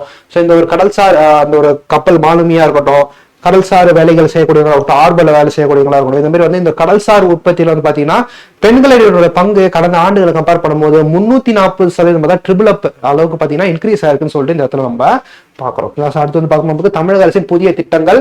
ஸோ தமிழக அரசு வந்து அப்பாயிண்ட் ஆனோடனே பாத்தீங்கன்னா 3 புதிய திட்டங்களை கொண்டு வந்தாங்க இல்லையா. ஸோ நம்மளுக்கு வந்து பாத்தீங்கன்னா நம்மளுக்கு அந்த 200 யூனிட் வரை மின்சாரம் ஃப்ரீ கொடுத்துருந்தாங்க. ஸோ 500 யூனிட் வரை மின்சாரம் பயன்படுத்துவர்களுக்கு 200 யூனிட் மின்சாரம் பாத்தீங்கன்னா அதுல ஃப்ரீ மைனஸ் பண்ணிடுவாங்க. அந்த பாத்தீங்கன்னா நம்மளுக்கு சிங்கப்பெண் பாதுகாப்பு படைன்னு சொல்லிட்டு பார்த்திருப்போம். இது ஜூன் 9ஆம் தேதி நம்மளுக்கு லான்ச் பண்ணியிருப்பாங்க.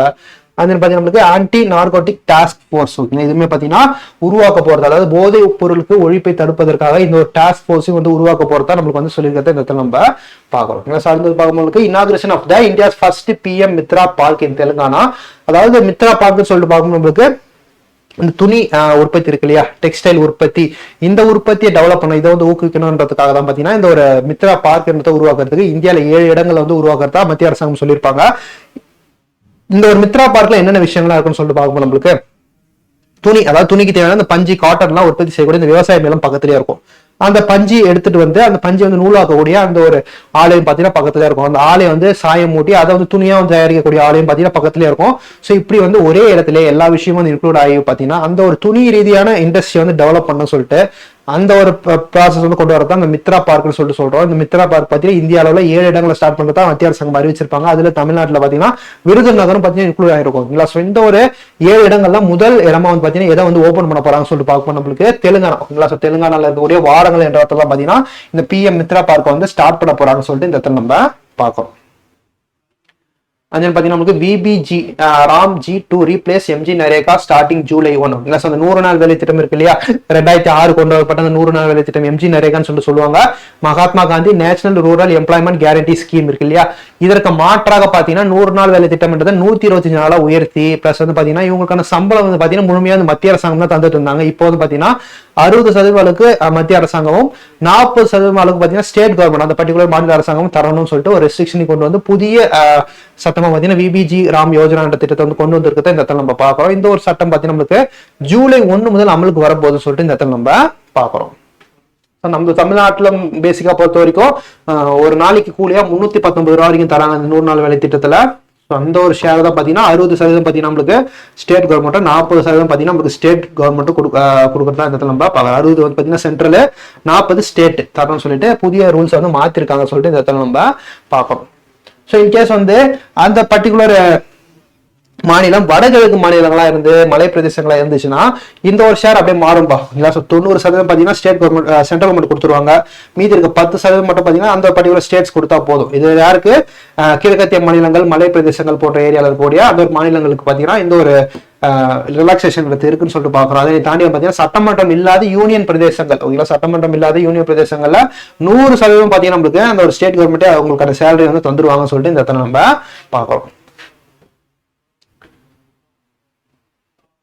ஸோ இந்த MG நரேகா சார்ந்த ஒரு PIQ தான் பார்க்குறோம். ஸோ MG நரேக்ஸ் திட்டத்தின்படி கிராமப்புறங்களில் உள்ள ஒவ்வொரு குடும்பத்தினருக்கும் ஒரு நிதி ஆண்டிற்கு குறைந்தபட்சம் நாட்கள் வேலை அளிப்பு குடும்பத்தில் உறுப்பினர்களுக்கு உத்தரவாதம் அளிக்கப்படுகிறது. ஓகேங்களா. ஸோ 100 நாள் வரைக்கும் ஒரு மெம்பருக்கு பார்த்தீங்கன்னா ஒரு வேலைன்றது தராங்கன்னு சொல்லிட்டு இந்த இடத்துல நம்ம பார்க்குறோம். அடுத்து பார்த்தீங்கன்னா நக்ஷ்முத் மித்ரா இனிஷியேட்டிவ். ஓகேங்களா. ஸோ போதைப் பொருள் இல்லாத பாரதம் நக்ஷ்முத் மித்ரா திட்டம்.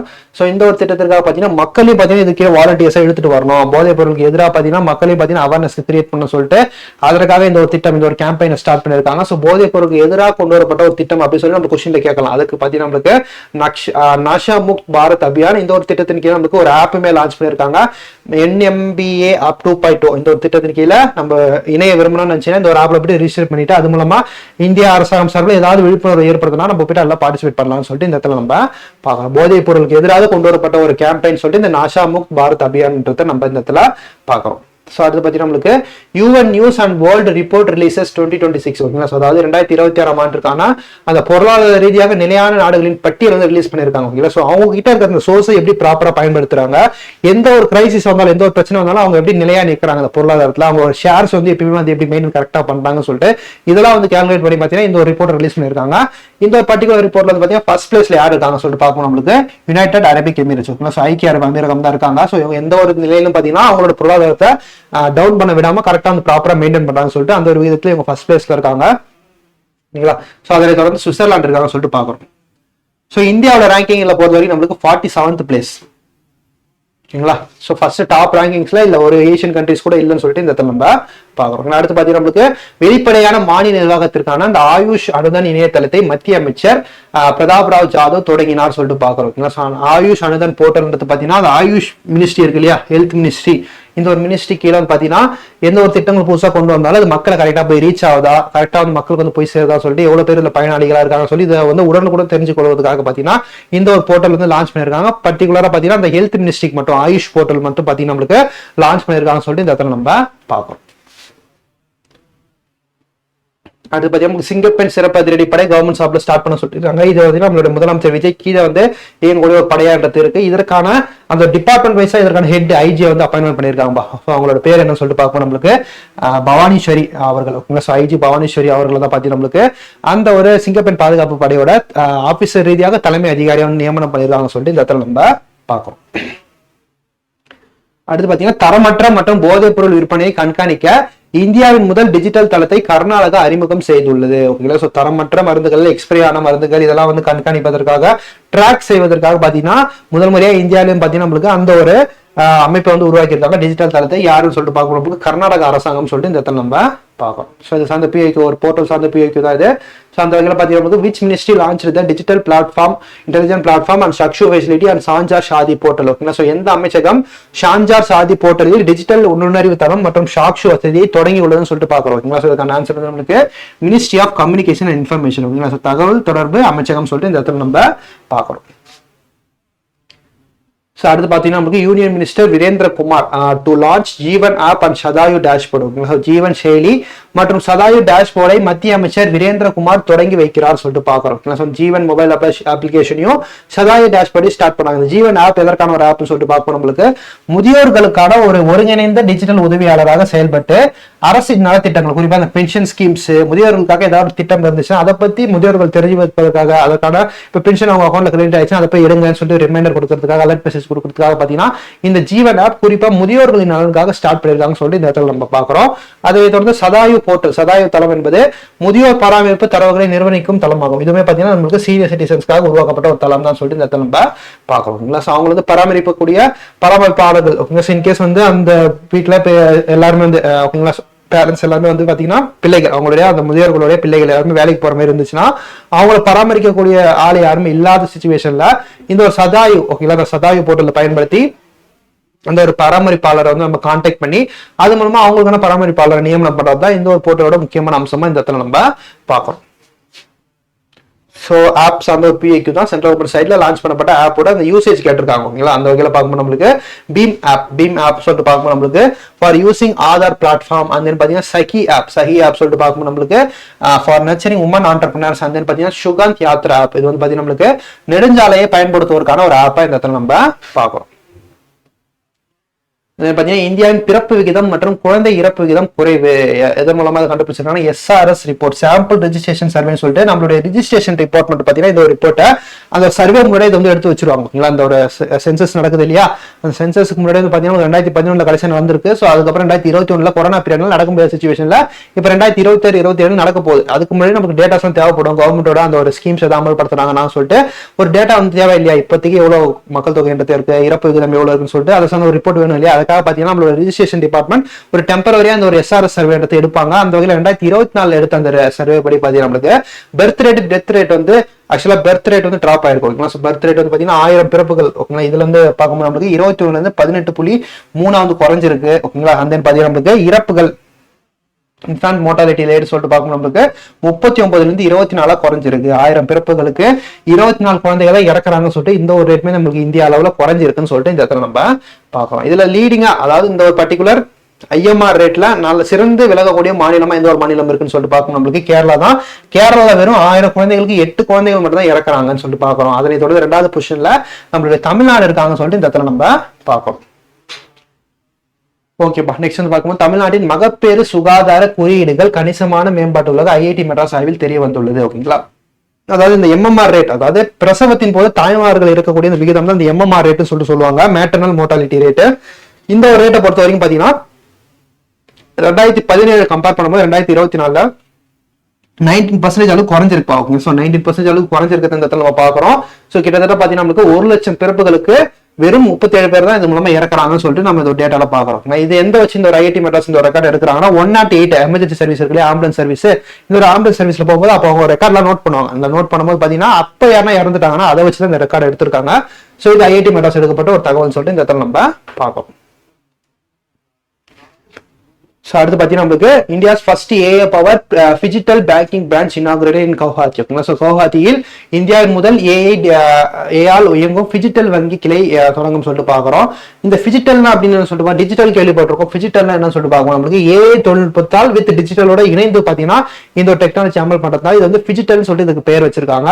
இந்த ஒரு டிஜிட்டல் வந்து பார்த்தீங்கன்னா நம்மளுக்கு கவுஹாத்தியில் லான்ச் பண்ணியிருக்காங்க சொல்லிட்டு இந்த இடத்துல நம்ம பார்க்குறோம். இந்த ஒரு டிஜிட்டல் இணையதளம் எடுத்து பார்த்தீங்கன்னா ஃபுல்லா ஏஐ டெக்னாலஜியோட இயங்கக்கூடிய ஒரு வங்கி கிளை சொல்லிட்டு இந்த இடத்துல நம்ம பார்க்கலாம். எங்கன்னா நம்மளுக்கு கவுஹாத்தி. ஸோ அந்த பார்த்தீங்கன்னா இந்திய நிதி அமைப்பை பாதுகாக்க குவாண்டம் தொழில்நுட்ப குழுவை அமைத்தது ரிசர்வ் வங்கி. ஓகேங்களா, இந்த குவாண்டம் சொல்லிட்டு ரொம்ப ஃபாஸ்டான ஒரு டெக்னாலஜி. இந்த குவாண்டம் டெக்னாலஜி ஆல்ரெடி டேட்டா டெக்னாலஜியோட மெர்ஜ் பண்ணலாமா அல்லது இது வந்து புதுசாக அமல் பண்ணலாமா சொல்லிட்டு இதற்கான ஒரு டெஸ்டிங் ப்ராசஸாக வந்து இந்த ஒரு குவாண்டம் பத்தின ஒரு ஆலோசனை வழங்குறதுக்காக பார்த்தீங்கன்னா இந்த ஒரு அமைப்பை ஸ்டார்ட் பண்ணிருக்காங்க இந்திய ரிசர்வ் வங்கி சார்பில். ஓகேங்களா, ஸோ 8 பேர் கொண்ட குழு இதை வந்து ஆய்வு பண்ணிட்டு இருக்காங்க. ஸோ இது வந்து கரெக்டாக வந்து வந்துச்சுன்னா இந்த குவாண்டம் டெக்னாலஜி அந்த ஒரு பண பரிமாற்றம் பேங்கிங் ப்ராசஸ் வந்து ஆட் பண்ணி இது மூலமா நம்ம ஒரு பேங்கிங் ப்ராசஸ் ரொம்ப வந்து ஸ்பீடா நடக்கிற மாதிரி அந்த ஒரு சேஞ்சஸ் கொண்டு வர போறாங்க சொல்லிட்டு இந்த இடத்துல நம்ம பார்க்கிறோம். நம்மளுக்கு அந்த ஒரு சார்த்தாக் பொது விநியோக திட்டத்திற்கு மத்திய அமைச்சரவை ஒப்புதல் சொல்லிட்டு பாக்குறோம். இந்த சார்த்தாக் அப்படின்றது பாத்தீங்கன்னா பிடிஎஸ் சிஸ்டம், அதாவது பாத்தீங்கன்னா நம்மளுக்கு அந்த ஒரு அடுத்து வரக்கூடிய 5 ஆண்டுகளுக்கு இந்த திட்டத்திற்காக 25,530 கோடி ஒதுக்கி இருக்காங்க. இது வந்து பாத்தீங்கன்னா அந்த ரேஷன் கடைகள்ல பாத்தீங்கன்னா அந்த ஒரு கோதுமை ஃப்ரீ அரிசிலாம் போடுறாங்க இல்லையா, இந்த ஒரு தானியத்தோட அந்த ஒரு யூசேஜை மக்கள் அதிகமாக யூஸ் பண்ண வைக்கணும், இந்த ஒரு உணவு ஃபுட் கிராப்ஸ் வந்து டெவலப் பண்ணணும் சொல்லிட்டு அதற்காக கொண்டு வரப்பட்டது இந்த சார்த்தாக் திட்டம். இந்த சார்த்தாக் திட்டத்தோட ஃபுல் அப்ரிவேஷன் சொல்லிட்டு பார்க்கணும் நம்மளுக்கு system for advanced responsiveness technology and holistic advancement of கான் சொல்லிட்டு இந்த இடத்துல நம்ம கானா ஓகேன்னு சொல்லிட்டு கேள்விப்பட்டோம் இல்லையா. கானா வந்து ஃபுட் சம்பந்தப்பட்ட ஒரு திட்டம் சொல்லிட்டு இந்த இடத்துல நம்ம பார்க்குறோம். நம்மளுக்கு காசநோய் இறப்பில்லா திட்டம் மூலம் காசநோய் இறப்பு விகிதம் குறைவுன்னு சொல்லிட்டு பாக்குறோம். காசநோய் இறப்பில்லா திட்டம் தமிழ்நாட்டில் தொடங்கப்பட்ட திட்டம். இந்த ஒரு திட்டத்தின் மூலமா அந்த காசநோயின் அளவு தமிழ்நாட்டில் முக்கியமா 6 மாவட்டங்கள ரொம்பவே கம்மியா குறைஞ்சிருக்கான். கிட்டத்தட்ட தர்மபுரி, கரூர், விழுப்புரம், கன்னியாகுமரி, கடலூர் மற்றும் சேலம் இந்த ஒரு 6 மாவட்டங்கள்ல ரொம்பவே வந்து இந்த காசநோயின் அளவு குறைஞ்சிருக்குன்னு சொல்லிட்டு இந்த இடத்துல நம்ம பாக்குறோம். ஸோ இந்த ஒரு திட்டத்தில் இந்த ஒரு குறைவுக்கு மேலும் சில திட்டங்களும் காரணமா இருக்கும். காசநோய் இறப்பில்லா திட்டம் இது போன்ற விஷயங்கள். அப்புறம் பார்த்தீங்கன்னா 2024 பார்த்தீங்கன்னா அந்த காசநோய் ஒழிக்கணும் அப்படின்னு சொல்லி நிறைய டார்கெட்லாம் வச்சிருந்தாங்க. அதனோட அச்சீவ்மெண்ட்டாக தான் இந்த ஒரு அச்சீவ்மெண்ட்லாம் தமிழ்நாட்டில் இருக்குன்னு சொல்லிட்டு இந்த இடத்துல நம்ம பார்க்கலாம். குறிப்பா இந்த டியூபர் குலோசிஸ் காசநோயோட காசநோய் உருவாக்கக்கூடிய அந்த ஒரு மைக்கோபாக்டீரியம் டியூபர் குலோசிஸ் இல்லையா. ஸோ அந்த ஒரு பாக்டீரியோட நேம் வந்து பார்த்தீங்கன்னா நம்மளுக்கு மைக்கோ பாக்டீரியம் டியூபர்குலோசிஸ் டிபின்னு வச்சுக்கலாம். ஓகேங்களா, ஸோ இந்த ஒரு பாக்டீரியா தான் பார்த்தீங்கன்னா நம்மளுக்கு அந்த காசநோயை உருவாக்கக்கூடிய ஒரு பாக்டீரியான்னு சொல்லிட்டு இந்த இடத்துல ஒரு அடிஷனல் டேட்டாவை நம்ம பார்க்கிறோம். தென் வந்து பார்த்தீங்கன்னா நமக்கு டிஜிட்டல் ஆளுகைக்காக DARPGயின் NESDA 2025 போர்ட்டல் தொடக்கம் சொல்லிட்டு பார்க்கிறோம். இது வந்து பார்த்தீங்கன்னா நமக்கு மாநிலம், யூனியன் பிரதேசங்கள் மற்றும் மத்திய அமைச்சகங்களின் ஆன்லைன் சேவை தளங்களின் ஆழம் மற்றும் செயல்திறனை மதிப்பிடுவதற்காக நிர்வாக சீர்திருத்தங்கள் மற்றும் பொது குறை தீர்ப்பு துறை மூலமா தொடங்கப்பட்டிருக்கு. இது வந்து பாத்தீங்கன்னா பேசிக்கா எதற்காக கொண்டு வரப்பட்ட ஒரு திட்டம் சொல்லிட்டு பார்ப்போம். நம்மளுக்கு குறைகளை கண்டறிஞ்சு மக்களோட குறைகளை கண்டறிஞ்சு அவங்களுக்கு என்னென்ன தேவைன்னு சொல்லிட்டு அறிஞ்சு அதுக்கேற்ற மாதிரி திட்டங்களை கொண்டு வரதுக்கு கவர்மெண்ட் வந்து ஊக்குவிக்கிற ஒரு திட்டம் தான் இந்த ஒரு NSDA திட்டம் சொல்லிட்டு இந்த இடத்துல நம்ம பார்ப்போம். இந்த ஒரு போர்ட்டல் சார்ந்த ஒரு கேள்வி ஆல்ரெடி கேட்டிருக்காங்க. இது ஆல்ரெடி பார்த்த கொஸ்டின் தான். நமஸ்தே போர்ட்டல் வந்து நம்மளுக்கு ட்ரெடிஷனல் மெடிசன் பாரம்பரிய மருந்து சார்ந்த ஒரு போர்ட்டல் சொல்லிட்டு இந்த இடத்துல நம்ம பார்க்கறோம். இல்லை வந்து பார்த்தீங்கன்னா நம்மளுக்கு சிங்கப்பெண் சிறப்பு அதிரடி படைக்கு புதிய சீருடை அறிமுகம். ஓகேங்களா, சிங்கப்பெண் பாதுகாப்பு படைக்கு புதிய சீருடைன்றது அறிமுகம் பண்ணியிருக்காங்க. ஸோ இதுதான் அந்த யூனிஃபார்ம்.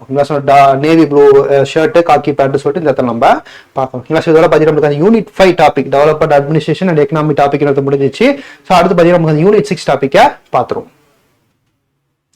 ஃபர்ஸ்ட் அந்த எஸ்கேவேஷன்ஸ் அந்த ஒரு நியூஸ்ல நிறைய வந்துருச்சு இந்த மே மந்த்ல. ஸோ அதெல்லாம் கம்பெலேஷனா பார்த்துருவோம். ஃபர்ஸ்ட் வந்து பார்க்கும்போது டிஸ்கவரி அட் வெர்லிகாந்தர் எக்ஸ்கவேஷன் சைட். ஓகேங்களா, ஸோ வெர்லிகாந்தர் அகழ்வாராய்ச்சியில் புதிய கண்டுபிடிப்புகள். ஓகேங்களா, இந்த வெர்லிகாந்தர் பார்த்தீங்கன்னா மகாராஷ்டிராவில் இருக்கக்கூடிய ஒரு இடம் தான். மகாராஷ்டிராவில் உள்ள பண்டாரா மாவட்டத்தில் இருக்கக்கூடிய ஒரு இடம் தான் இந்த வெர்லிகாந்தர்ன்றது.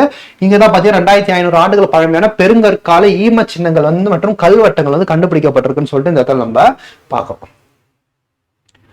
அந்த பிஏக்கு என்ன சொல்லிருக்காங்க சொல்லிட்டு பார்க்கணும். நம்மளுக்கு கீழ்காலம் பத்தியை கவனமாக படித்து சரியான விடையை தேர்ந்தெடுக்கும் சொல்லிட்டு கேட்டிருக்காங்க. அந்த வகையில இந்த ஊர் திருநெல்வேலி மாவட்டத்தில் நம்பி ஆற்றின் இடது கரையில் அமைந்துள்ளது. நம்பி ஆற்றங்கரையில் இரும்பு கால கலாச்சாரத்தின் வேர்கள் தேடுவதற்காக ஒரு அகழ்வாராய்ச்சி மேற்கொள்ளப்பட்டது.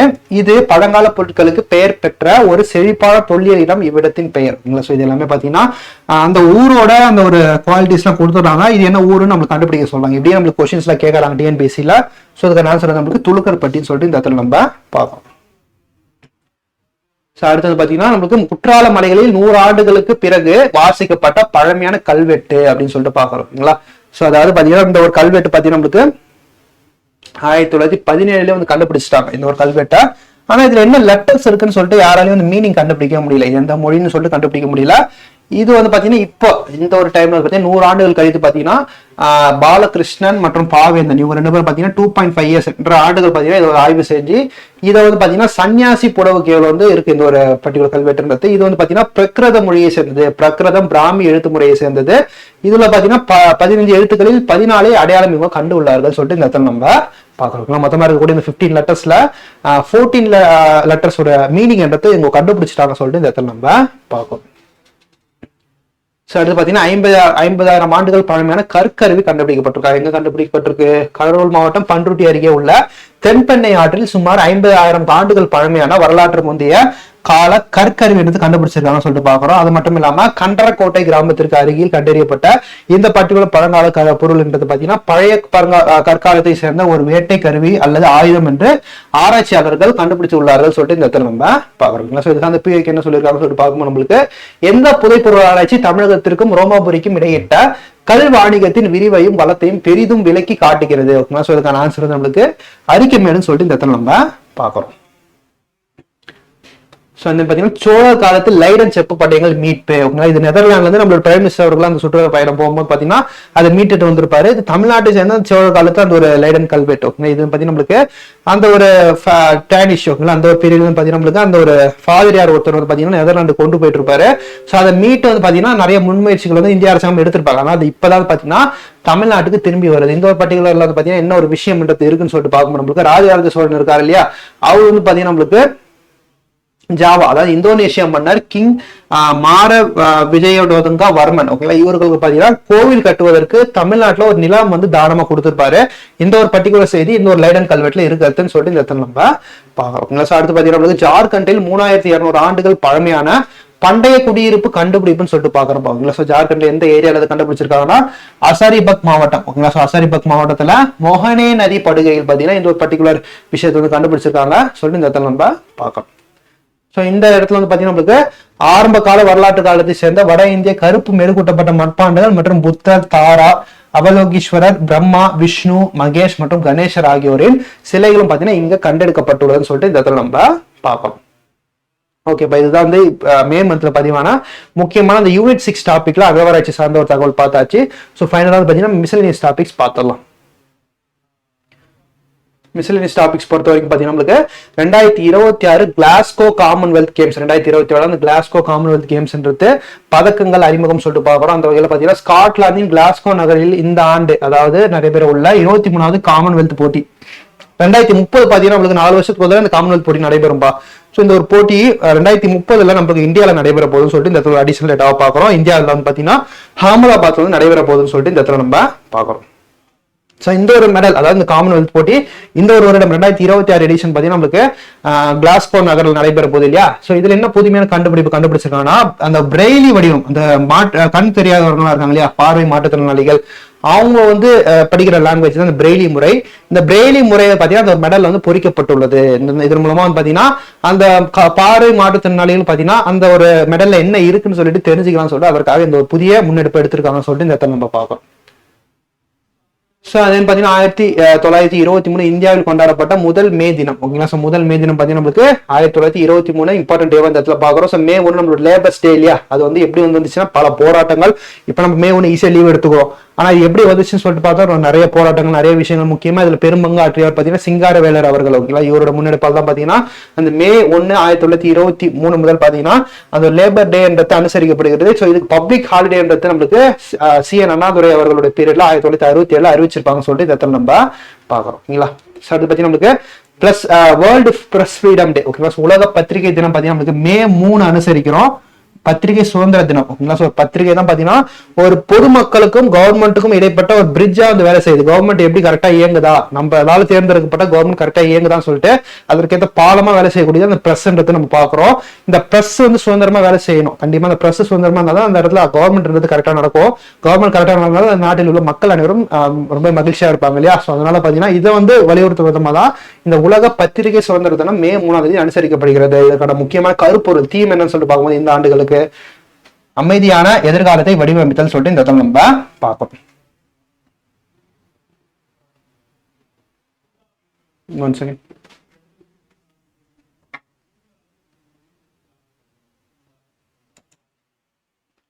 ஓகேப்பா, கண்டினியூ பண்ணிக்கலாம். ஸோ பார்த்தீங்கன்னா நம்மளுக்கு India Cambodia bilateral exercise. Okay. கூட்டு ராணுவ பயிற்சின்னு சொல்லிட்டு சொல்லும்போது நம்மளுக்கு இந்தியா வந்து எந்தெந்த நாடுகளெல்லாம் பார்த்தீங்கன்னா அந்த கூட்டு ராணுவ பயிற்சிலாம் பண்றாங்கன்னு சொல்லிட்டு அதோட நேம் மட்டும் நம்ம பார்த்து வச்சுக்கணும். ஸோ அது ரொம்ப முக்கியமான டேட்டாவா இருக்கு. இந்த சின்பேக்ஸ் 2. ஓகேங்களா. சின்பேக்ஸ் 2 பார்த்தீங்கன்னா நம்மளுக்கு இந்தியாவுக்கும் கம்போடியாவுக்கும் இடைப்பட்ட அந்த ஒரு கூட்டு ராணுவ பயிற்சின்னு சொல்லிட்டு இந்த இடத்துல நம்ம பார்க்குறோம். ஓகேங்களா. சார் அது பார்த்தீங்கன்னா நம்மளுக்கு வேர்ல்டு ரெட் கிராஸ் டே, உலக செஞ்சிலுவை நாள். இது வந்து பார்த்தீங்கன்னா மருத்துவ சேவைகளை ஊக்குவிக்கிற விதமா அந்த ஒரு ரெட் கிராஸ்ன்ற அமைப்பை உருவாக்குனாங்க. அதை வந்து போற்று விதமாக தான் பார்த்தீங்கன்னா நம்மளுக்கு அந்த ஒரு நாளை வந்து பார்த்தீங்கன்னா நம்மளுக்கு செலிப்ரேட் பண்ணிட்டு வரோம். ஓகேங்களா. ஸோ அந்த ஒரு நாளோட கருப்பொருள் என்னன்னு சொல்லிட்டு பார்க்கணும் நம்மளுக்கு வேர்ல்டு ரெட் கிராஸ் 2026. ஓகேங்களா. ஸோ இந்த ஒரு ரெட் கிராஸ் டேயோட அந்த கருப்பொருள் சொல்லிட்டு பார்க்கணும் நம்மளுக்கு யூனிட்டி இன் ஹியூமனிட்டின்னு சொல்லிட்டு இந்த இடத்துல நம்ம பார்க்குறோம். ஓகேங்களா. ஸோ அடுத்த கட்டமாக பார்க்கும்போது நம்மளுக்கு மே 11. ஓகேங்களா. மே 11 சொல்லிட்டு பார்க்கும்போது நம்மளுக்கு நேஷனல் டெக்னாலஜி டே, தேசிய தொழில்நுட்ப தினம். இந்த ஒரு தினம். ஓகேங்களா. ஸோ இந்த ஒரு தினம் பார்த்தீங்கன்னா அந்த ஒரு இந்திய அளவில் தொழில்நுட்ப ரிலேட்டடாக என்ன ஒரு டாபிக் எல்லாம் இருக்கோ அந்த ஒரு விஷயத்துல ஊக்குவிக்கிறது தான் பாத்தீங்கன்னா இந்த ஒரு நாள் வந்து நம்ம செலிப்ரேட் பண்ணிட்டு வரோம். ஸோ இந்த ஒரு நாள் வந்து பாத்தீங்கன்னா 1998 போக்ரான் நியூக்ளியர் டெஸ்ட், அந்த ஒரு நாள் வந்து போக்ரான் நியூக்ளியர் டெஸ்ட் ஆபரேஷன் சக்தி வந்து சக்சஸ் ஆன நாள் தான் பாத்தீங்கன்னா நமக்கு மே 11 இந்த ஒரு பர்டிகுலர் நேஷனல் டெக்னாலஜி டேவா வந்து நம்ம இந்திய அரசாங்கம் சார்பில் அனுசரித்து வரோம்னு சொல்லிட்டு இந்த இடத்துல நம்ம பார்க்கறோம். அது பாத்தீங்கன்னா நமக்கு மே 12. ஓகேங்களா. இந்த மே 12 பாத்தீங்கன்னா நமக்கு சர்வதேச செவிலியர் தினமா நம்ம வந்து செலிப்ரேட் பண்றோம்னு சொல்லிட்டு இந்த இடத்துல நம்ம பார்க்கறோம். ஸோ இந்த ஒரு நாளுக்கான கருப்பொருள் சொல்லிட்டு பார்க்கணும் நம்மளுக்கு our nurses our future empowered nurses save life. ஓகேங்களா. ஸோ நமது செவிலியர்கள், நமது எதிர்காலம், அதிகாரம் பெற்ற செவிலியர்கள் உயிர்களை காக்கிறார்கள் சொல்லிட்டு இந்த இடத்துல நம்ம பார்க்கறோம். பார்த்தீங்கன்னா president Droupadi Murmu confers 2026 Florence Nightingale award. ஓகேங்களா. ஸோ அந்த ஒரு சிறந்த நர்ஸுகளுக்காக அந்த நர்ஸ் இன்டர்நேஷனல் நர்சஸ் டே அன்னைக்கு பார்த்தீங்கன்னா அந்த அவார்டுன்றது நம்மளோட பிரசிடென்ட் அவர்கள் தருவாங்க. இதுல நம்ம தமிழ்நாட்டை சேர்ந்த பேராசிரியர் டாக்டர் ஆர் சங்கர் சண்முகத்திற்கும் பார்த்தீங்கன்னா இந்த ஒரு அவார்டு வந்து தந்திருக்காங்க சொல்லிட்டு இந்த இடத்துல நம்ம பார்க்குறோம். அடுத்து பார்த்தீங்கன்னா solicitor general Tushar Mehta launches 2 non-fiction books. ஓகேங்களா. ஸோ இவர் புக்ஸ் அண்ட் ஆத்தர்ஸ் டாபிக்ஸ் என்ன சொல்றாங்கன்னா நம்மளுடைய அந்த ஒரு solicitor general of India Tushar Mehta அவர்கள் பார்த்தீங்கன்னா நம்மளுக்கு the bench, the bar, the bizarre and lawful and awful இந்த 2 புக்கும் வந்து ரிலீஸ் பண்ணியிருக்கா சொல்லிட்டு இந்த இடத்துல நம்ம பார்க்குறோம். ஸோ இது சார்ந்த பிஐக்குன்னு சொல்லிட்டு பார்க்கும்போது நம்மளுக்கு unfinished a member is an autobiography of the actress. ஓகேங்களா. ஸோ முடிக்கப்படவில்லை ஒரு நினைவகம், எந்த நடிகையின் சுயசரித்திரம் சொல்லிட்டு கேட்டிருக்காங்க. ஸோ இதுக்கான ஆன்சர் நம்மளுக்கு பிரியங்கா சோப்ரா ஜோன்ஸ் சொல்லிட்டு இந்த இடத்துல நம்ம பார்க்கணும். பார்த்தீங்கன்னா பிரதமர் மோடி உடனான 35 ஆண்டுகால நட்பு குறித்து சிவராஜ் சிங் சௌஹான் புத்தகம் சொல்லிட்டு பார்க்குறோம். ஸோ இது பார்த்தீங்கன்னா சிவராஜ் சிங் சௌஹான் அவருக்கு பார்த்தீங்கன்னா விவசாயத்துறை சென்ட்ரல் அமைச்சர் இல்லையா. ஸோ அவர் பார்த்தீங்கன்னா அப்னாபன் புக்கை வந்து எழுதி ரிலீஸ் பண்ணியிருக்காரு. இந்த ஒரு புக்கில் பார்த்தீங்கன்னா தன்னோட பிரதமர் மோடி இருந்த அந்த 14 ஆண்டுகள் அந்த எக்ஸ்பீரியன்ஸ் பத்தி ஷேர் பண்ற விதமா இந்த ஒரு புக்கை வந்து ரிலீஸ் பண்ணியிருக்காரு. ஸோ இந்த ஒரு புக்கை யார் ரிலீஸ் பண்றாங்கன்னு சொல்லிட்டு பார்க்கணும். நம்மளுடைய முன்னாள் துணை குடியரசுத் தலைவர் வெங்கையா நாயுடு அவர்கள் மே 26 ரிலீஸ் பண்ணியிருப்பார்ப்பா. அது பார்த்தீங்கன்னா நமக்கு இன்டர்நேஷனல் டே ஆஃப் ஃபேமிலிஸ், உலக சர்வதேச குடும்ப அனுசரிப்பு பார்த்தீங்கன்னா நமக்கு அந்த தினம் மே 15 சொல்லிட்டு பார்க்குறோம். குடும்பங்களை கொண்டாடுவதற்காக கொண்டாடப்படும் ஒரு அனுசரிக்கப்படும் ஒரு நாள் மே 15. இந்த நாள் நம்ம உலக குழந்தைகள் தினமா வந்து நம்ம செலிப்ரேட் பண்றோம் சொல்லிட்டு இந்த இடத்துல நம்ம பாக்குறோம். நெக்ஸ்ட் வந்து பார்க்கும்போது நேஷனல் டெங்கு டே அப்சர்வ் ஓகேங்களா. ஸோ தேசிய டெங்கு தினம் எப்போ வந்து அனுசரிக்கிறாங்கன்னா மே 16 பாருங்களா. ஸோ மே 16 சொல்லிட்டு இந்த இடத்துல நம்ம பாக்குறோம் நேஷனல் டெங்கு டே. ஸோ இந்த ஒரு நாளுக்கான கருப்பொருள் சொல்லிட்டு பார்க்கும்போது நமக்கு யுனைட் ஆக்ட் எலிமினேட் சொல்லிட்டு இந்த இடத்துல நம்ம பாக்குறோம். பாத்தீங்கன்னா நமக்கு நேஷனல் மியூசியம் டே சர்வதேச அருங்காட்சியக தினம் மே 18 ஓகேங்களா. So museum uniting a divide and வேர்ல்டுன்னு சொல்லிட்டு இந்த வருடத்திற்கான கருப்பொருளை இந்த இடத்துல நம்ம பார்க்குறோம். அந்த பார்த்தீங்கன்னா national hepatitis testing awareness day தேசிய ஹெப்படைட்டிஸ் அந்த ஒரு லிவர் சம்பந்தப்பட்ட நோய் இல்லையா இது. ஸோ இந்த ஒரு நோய்க்கான பரிசோதனை விழிப்புணர்வை வந்து டெவலப் பண்ண சொல்லிட்டு இந்த ஒரு நாள் வந்து மே 19 நம்ம அனுசரித்து வரோம் சொல்லிட்டு இந்த இடத்துல நம்ம பார்க்கலாம். பார்த்தீங்கன்னா வேர்ல்டு மெட்ரியாலஜி டே மே 20. ஸோ உலக வானிலை தினம் இதை வந்து அனுசரிக்கிற விதமா இந்த ஒரு நாளை வந்து நம்ம அனுசரித்து வரோம் சொல்லிட்டு இந்த நம்ம பார்க்கறோங்களா. ஸோ அதை பத்தி நமக்கு Taiwan traveller means international Booker prize. இந்த புக்கர் பிரைஸ் ரொம்ப ரொம்ப இம்பார்ட்டன்டான டாபிக்கா இருக்கும் போது இந்த தைவான் டிராவலர் என்ற புக் வந்து பாத்தீங்கன்னா இந்த சர்வதேச புக்கர் பிரைஸ் வந்து வின் பண்ணிருக்காங்க 2026 சொல்லிட்டு பாக்குறோம். இந்த ஒரு புக்கை வந்து எழுதினவர் யார் சொல்லிட்டு பார்க்கணும் நம்மளுக்கு யாங் ஷுவாங் ஷி. இதை டிரான்ஸ்லேட் பண்ணவர் யார் சொல்லிட்டு பார்க்கணும் நம்மளுக்கு லின் கிங்னு சொல்லிட்டு இந்த இடத்துல நம்ம பார்க்கறோம். நம்மளுக்கு அந்த ஒரு ரெட் கிராஸ் டே ஒரு டே வந்து நம்ம கொடுக்கலையா முன்னாடி கொடுக்கலையா அதை வந்து பிடிஎஃப்ல வந்து அப்லோட் பண்ணிடுறேன். ஸோ அதுக்கு ஏற்ற மாதிரி நீங்க வந்து ப்ரிப்பேர் பண்ணிக்கோங்க ஓகேங்களா. ஸோ தென் பார்த்தீங்கன்னா 13 nation joint military exercise begins இன் மேகாலயா ஓகேங்களா. ஸோ மேகாலயாவில் 13 நாடுகள் பங்கேற்கும் கூட்டு ராணுவ பயிற்சி நடக்க போகுது. ஸோ பிரகதி என்ற ஒரு கூட்டு ராணுவ பயிற்சி தான் இது. ஸோ மேகாலயாவில் வந்து ஸ்டார்ட் பண்ண போறாங்க சொல்லிட்டு பார்க்கலாம். இதுல இருந்து எந்த நாடுகளா பார்ட்டிசிபேட் பண்ண போறாங்கன்னா India, Sri Lanka, Bhutan, Cambodia, Indonesia, Laos, Malaysia, Maldives, Myanmar, Nepal, Philippines, Seychelles, Vietnam போன்ற நாடுகள் வந்து பார்ட்டிசிபேட் பண்ண போறாங்க சொல்லிட்டு இந்த இடத்துல நம்ம பார்க்கலாம். பார்த்தீங்கன்னா நம்மளுக்கு நேஷனல் ஆன்டி டெரரிசம் டே தேசிய பயங்கரவாத எதிர்ப்பு தினம் இது வந்து பார்த்தீங்கன்னா நம்மளுக்கு மே 21 முதல் செலிப்ரேட் பண்றோம் அதாவது அனுசரிக்கிறாங்க ஓகேங்களா. ஸோ 1991 ஆண்டு அந்த ராஜீவ்காந்தி அவர்களோட படுகொலை நடந்தது இல்லையா ஸ்ரீபெரும்புத்தூர்ல அதை வந்து அனுசரிக்கிற விதமா அந்த ஒரு தீவிரவாத எதிர்ப்பு தினமா வந்து பார்த்தீங்கன்னா நமக்கு மே 21 அனுசரிக்கிறோம் சொல்லிட்டு இந்த இடத்துல நம்ம பார்க்கலாம். நம்மளுக்கு இந்த சர்வதேச பல்லுயிர் பெருக்க நாள் தேசிய அந்த international day of biological diversity May 22 சொல்லிட்டு பார்க்கிறோம். இந்த ஒரு நாளுக்காக குறிப்பிட்ட நம்ம சட்டம் என்ன இருக்குன்னா பயாலஜிக்கல் டைவர்சிட்டி ஆக்ட் 2002 சொல்லிட்டு பார்க்கறோங்களா. ஸோ இந்த ஒரு நாளுக்கான கருப்பொருள் ஐநா சபை சார்பில் கொடுக்கப்பட்ட அந்த கருப்பொருள் தீம் என்ன சொல்லிட்டு பார்ப்போம் நம்மளுக்கு acting locally for global impact சொல்லிட்டு இந்த இடத்துல நம்ம பார்க்கிறோம். நெக்ஸ்ட் வந்து பார்க்கும்போது நம்மளுக்கு வேர்ல்டு தைராய்டு டே ஓகேங்களா. ஸோ உலக விழிப்புணர்வு ஏற்படுத்த மே 25 அன்று உலக தைராய்டு தினம் அனுசரிக்கப்படுகிறது ஓகேங்களா. இந்த தைராய்டு வந்து நமக்கு தைராக்சின் ஹார்மோன் மூலமா வந்து வரக்கூடியதா இது. ஸோ இந்த நோய் சார்ந்த விழிப்புணர்வு ஏற்படுத்தணும் தான் இந்த ஒரு நாளை வந்து நம்ம அனுசரித்து வரோம் மே 25 ஓகேங்களா. ஸோ மெயினா எந்த ஹார்மோன் குறைபாடுனாலும் நமக்கு இது வருதுன்னா தைராக்சின் T4 ட்ரை ஐடோதைரின் ஓகேங்களா. ஸோ இந்த 2 ஹார்மோனால் தான் இந்த ஒரு நோய்ன்றது வருது. ஸோ இந்த ஒரு நாளுக்கான அந்த கருப்பொருள் சொல்லிட்டு பார்க்கும்போது நம்மளுக்கு தைராய்டு அண்ட் நியூட்ரிஷன். நெக்ஸ்ட் வந்து பாத்தீங்கன்னா ஜம்மு காஷ்மீரில் பான்சாத் நாக் நீர்ச்சுனை பாதுகாப்பு திருவிழா கொண்டாட்டம். ஏதாவது வெளி ஸ்டேட்ல ஏதாவது திருவிழா கொண்டாடணும்னா நம்ம பார்த்து வச்சுக்கணும். அது எஸ்எஸ்சி பாயிண்ட் ஆஃப் வியூ முக்கியமா இருந்தாலும் டிஎன்பிஎஸ்சி பாயிண்ட் ஆஃப் வியூ நம்மளுக்கு கொஸ்டின்ஸ் வந்து கேட்டிருக்காங்க ஓகேங்களா. அந்த வகையில் பார்க்கும்போது நம்மளுக்கு இந்த பான்சாத் ஓகேங்களா. இந்த பான்சாத் நாக் நீர்ச்சுனை பாதுகாப்பு திருவிழா நம்மளுக்கு எந்த மாநிலத்தில் செலிப்ரேட் பண்ணப்படுதுன்னு கேட்கலாம் நம்மளுக்கு கொஸ்டின்ஸ். நம்மளுக்கு ஜம்மு அண்ட் காஷ்மீர் சொல்லிட்டு இந்த இடத்துல நம்ம பார்க்குறோம் ஓகேங்களா. ஜம்மு அண்ட் காஷ்மீரில் உள்ள அனந்த்நாக் டிஸ்ட்ரிக்ட்ல தான் பாத்தீங்கன்னா இந்த ஒரு பர்டிகுலர் திருவிழா வந்து செலிப்ரேட் பண்ணிட்டு வராங்க. இது எதற்கான திருவிழான்னு சொல்லிட்டு பார்க்கும்போது நம்மளுக்கு நீர்ச்சுனை சுத்தம் செய்தல், சதுப்பு நில மறுசீரமைப்பு மற்றும் பாரம்பரிய மீன் பிடிக்கும் முறைகளை வந்து பாதுகாக்கிற விதமா இந்த ஒரு திருவிழா வந்து ஜம்மு காஷ்மீர்ல செலிப்ரேட் பண்ணிட்டு வராங்க சொல்லிட்டு இந்த இடத்துல நம்ம பாக்குறோம். சோ இது ரிலேட்டடான பிஐக்கு என்ன கேட்டிருக்காங்கன்னா in which state of the India tulip flower festival is being celebrated சொல்லிட்டு கேட்கறாங்க. ஸோ இதுக்கான ஆன்சர் நம்மளுக்கு ஜம்மு அண்ட் காஷ்மீர் சொல்லிட்டு இந்த இடத்துல நம்ம பாக்குறோம். ஸோ அது பார்த்தீங்கன்னா வேர்ல்டு ஹங்கர் டே உலக பட்டினி தினம் பார்த்தீங்கன்னா மே 28. ஸோ இதற்கான கருப்பொருள் சொல்லிட்டு பார்க்கும்போது நம்மளுக்கு the end of hunger is in our hands. அடுத்து பார்த்தீங்கன்னா நம்மளுக்கு ஐநா அமைதி படையினரின் சர்வதேச நாள் மே 29. ஸோ ஐநா சார்பில் பல நாடுகள் இருந்து அமைதி படையினத்தை உருவாக்கிட்டு எங்கெல்லாம் போர் நடக்குதோ அங்கே அவங்களை அமைச்சு அந்த போர் நடவடிக்கையை நிறுத்துறதுக்கான செயல்பாடு ஈடுபடுவாங்க. ஸோ இந்த ஒரு படையினரை பெருமைப்படுத்தும் விதமாக தான் இந்த ஒரு நாள் வந்து ஐநா சபை வந்து கடைபிடிச்சிட்டு வராங்க மே 29 சொல்லிட்டு இந்த இடத்துல நம்ம பார்க்குறோங்களா. அடுத்து பார்த்தீங்கன்னா இன்வெஸ்ட் இன் பீஸ் இந்த நாளுக்கான கருப்பொருளை இந்த இடத்துல நம்ம பார்க்குறோங்களா. அடுத்து வந்து பார்த்தீங்கன்னா நம்மளுக்கு Vice Admiral Ajay Kochar assumes charge as the 48th Vice Chief of Naval Staff. So, கடற்படையின் 48வது துணை தளபதியாக வைஸ் அட்மிரல் அஜய் கோச்சர் பொறுப்பேற்றுள்ளார் சொல்லிட்டு இந்த இடத்துல நம்ம பார்க்கிறோம் ஓகேங்களா. இது பார்த்தீங்கன்னா வேர்ல்டு நோ டபாக்கோ டே ஓகேங்களா. ஸோ உலக புகையிலை எதிர்ப்பு தினம் நமக்கு மே 31 சொல்லிட்டு இந்த இடத்துல நம்ம பார்க்கிறோம். இந்த ஒரு நாளுக்கான கருப்பொருள் தீம் என்னன்னு சொல்லிட்டு பார்க்கும்போது நம்மளுக்கு அன்மாஸ்கிங் த அப்பல், கவுண்டரிங் நிகோட்டின் டபாக்கோ அடிக்ஷன், அந்த பாத்தீங்கன்னா ஈர்ப்பை வெளிப்படுத்துதல், நிகோட்டின் மற்றும் புகையிலை போதைக்கு எதிராக செயல்படுதல் சொல்லிட்டு இந்த வருடத்திற்கான அந்த நோ டபாக்கோ டேக்கான கருப்பொருள் சொல்லிட்டு இந்த இடத்துல நம்ம பாக்குறோம். இதோட பாத்தீங்கன்னா நம்மளுக்கு மே மந்தோட அந்த கரண்ட் அஃபேர்ஸ் மந்த் முடிஞ்சிடுச்சு. ஸோ இந்த மே மந்த் 2026 இதோட பிடிஎஃப் பார்த்தீங்கன்னா உங்களோட ஆப் வந்து அப்லோட் பண்ணிடும். ஸோ அந்த பிடிஎஃப் வந்து எல்லாரும் யூஸ் பண்ணிக்கோங்க ஓகேங்களா. நம்ம வரக்கூடிய நாட்கள் வந்து ஜூன் மந்த் எண்ட் ஆனோடனே ஜூன் மந்த்க்கான கரண்ட் அஃபேர்ஸ் வீடியோ வந்து சந்திப்போம். ஓகேங்களா? தேங்க்யூ.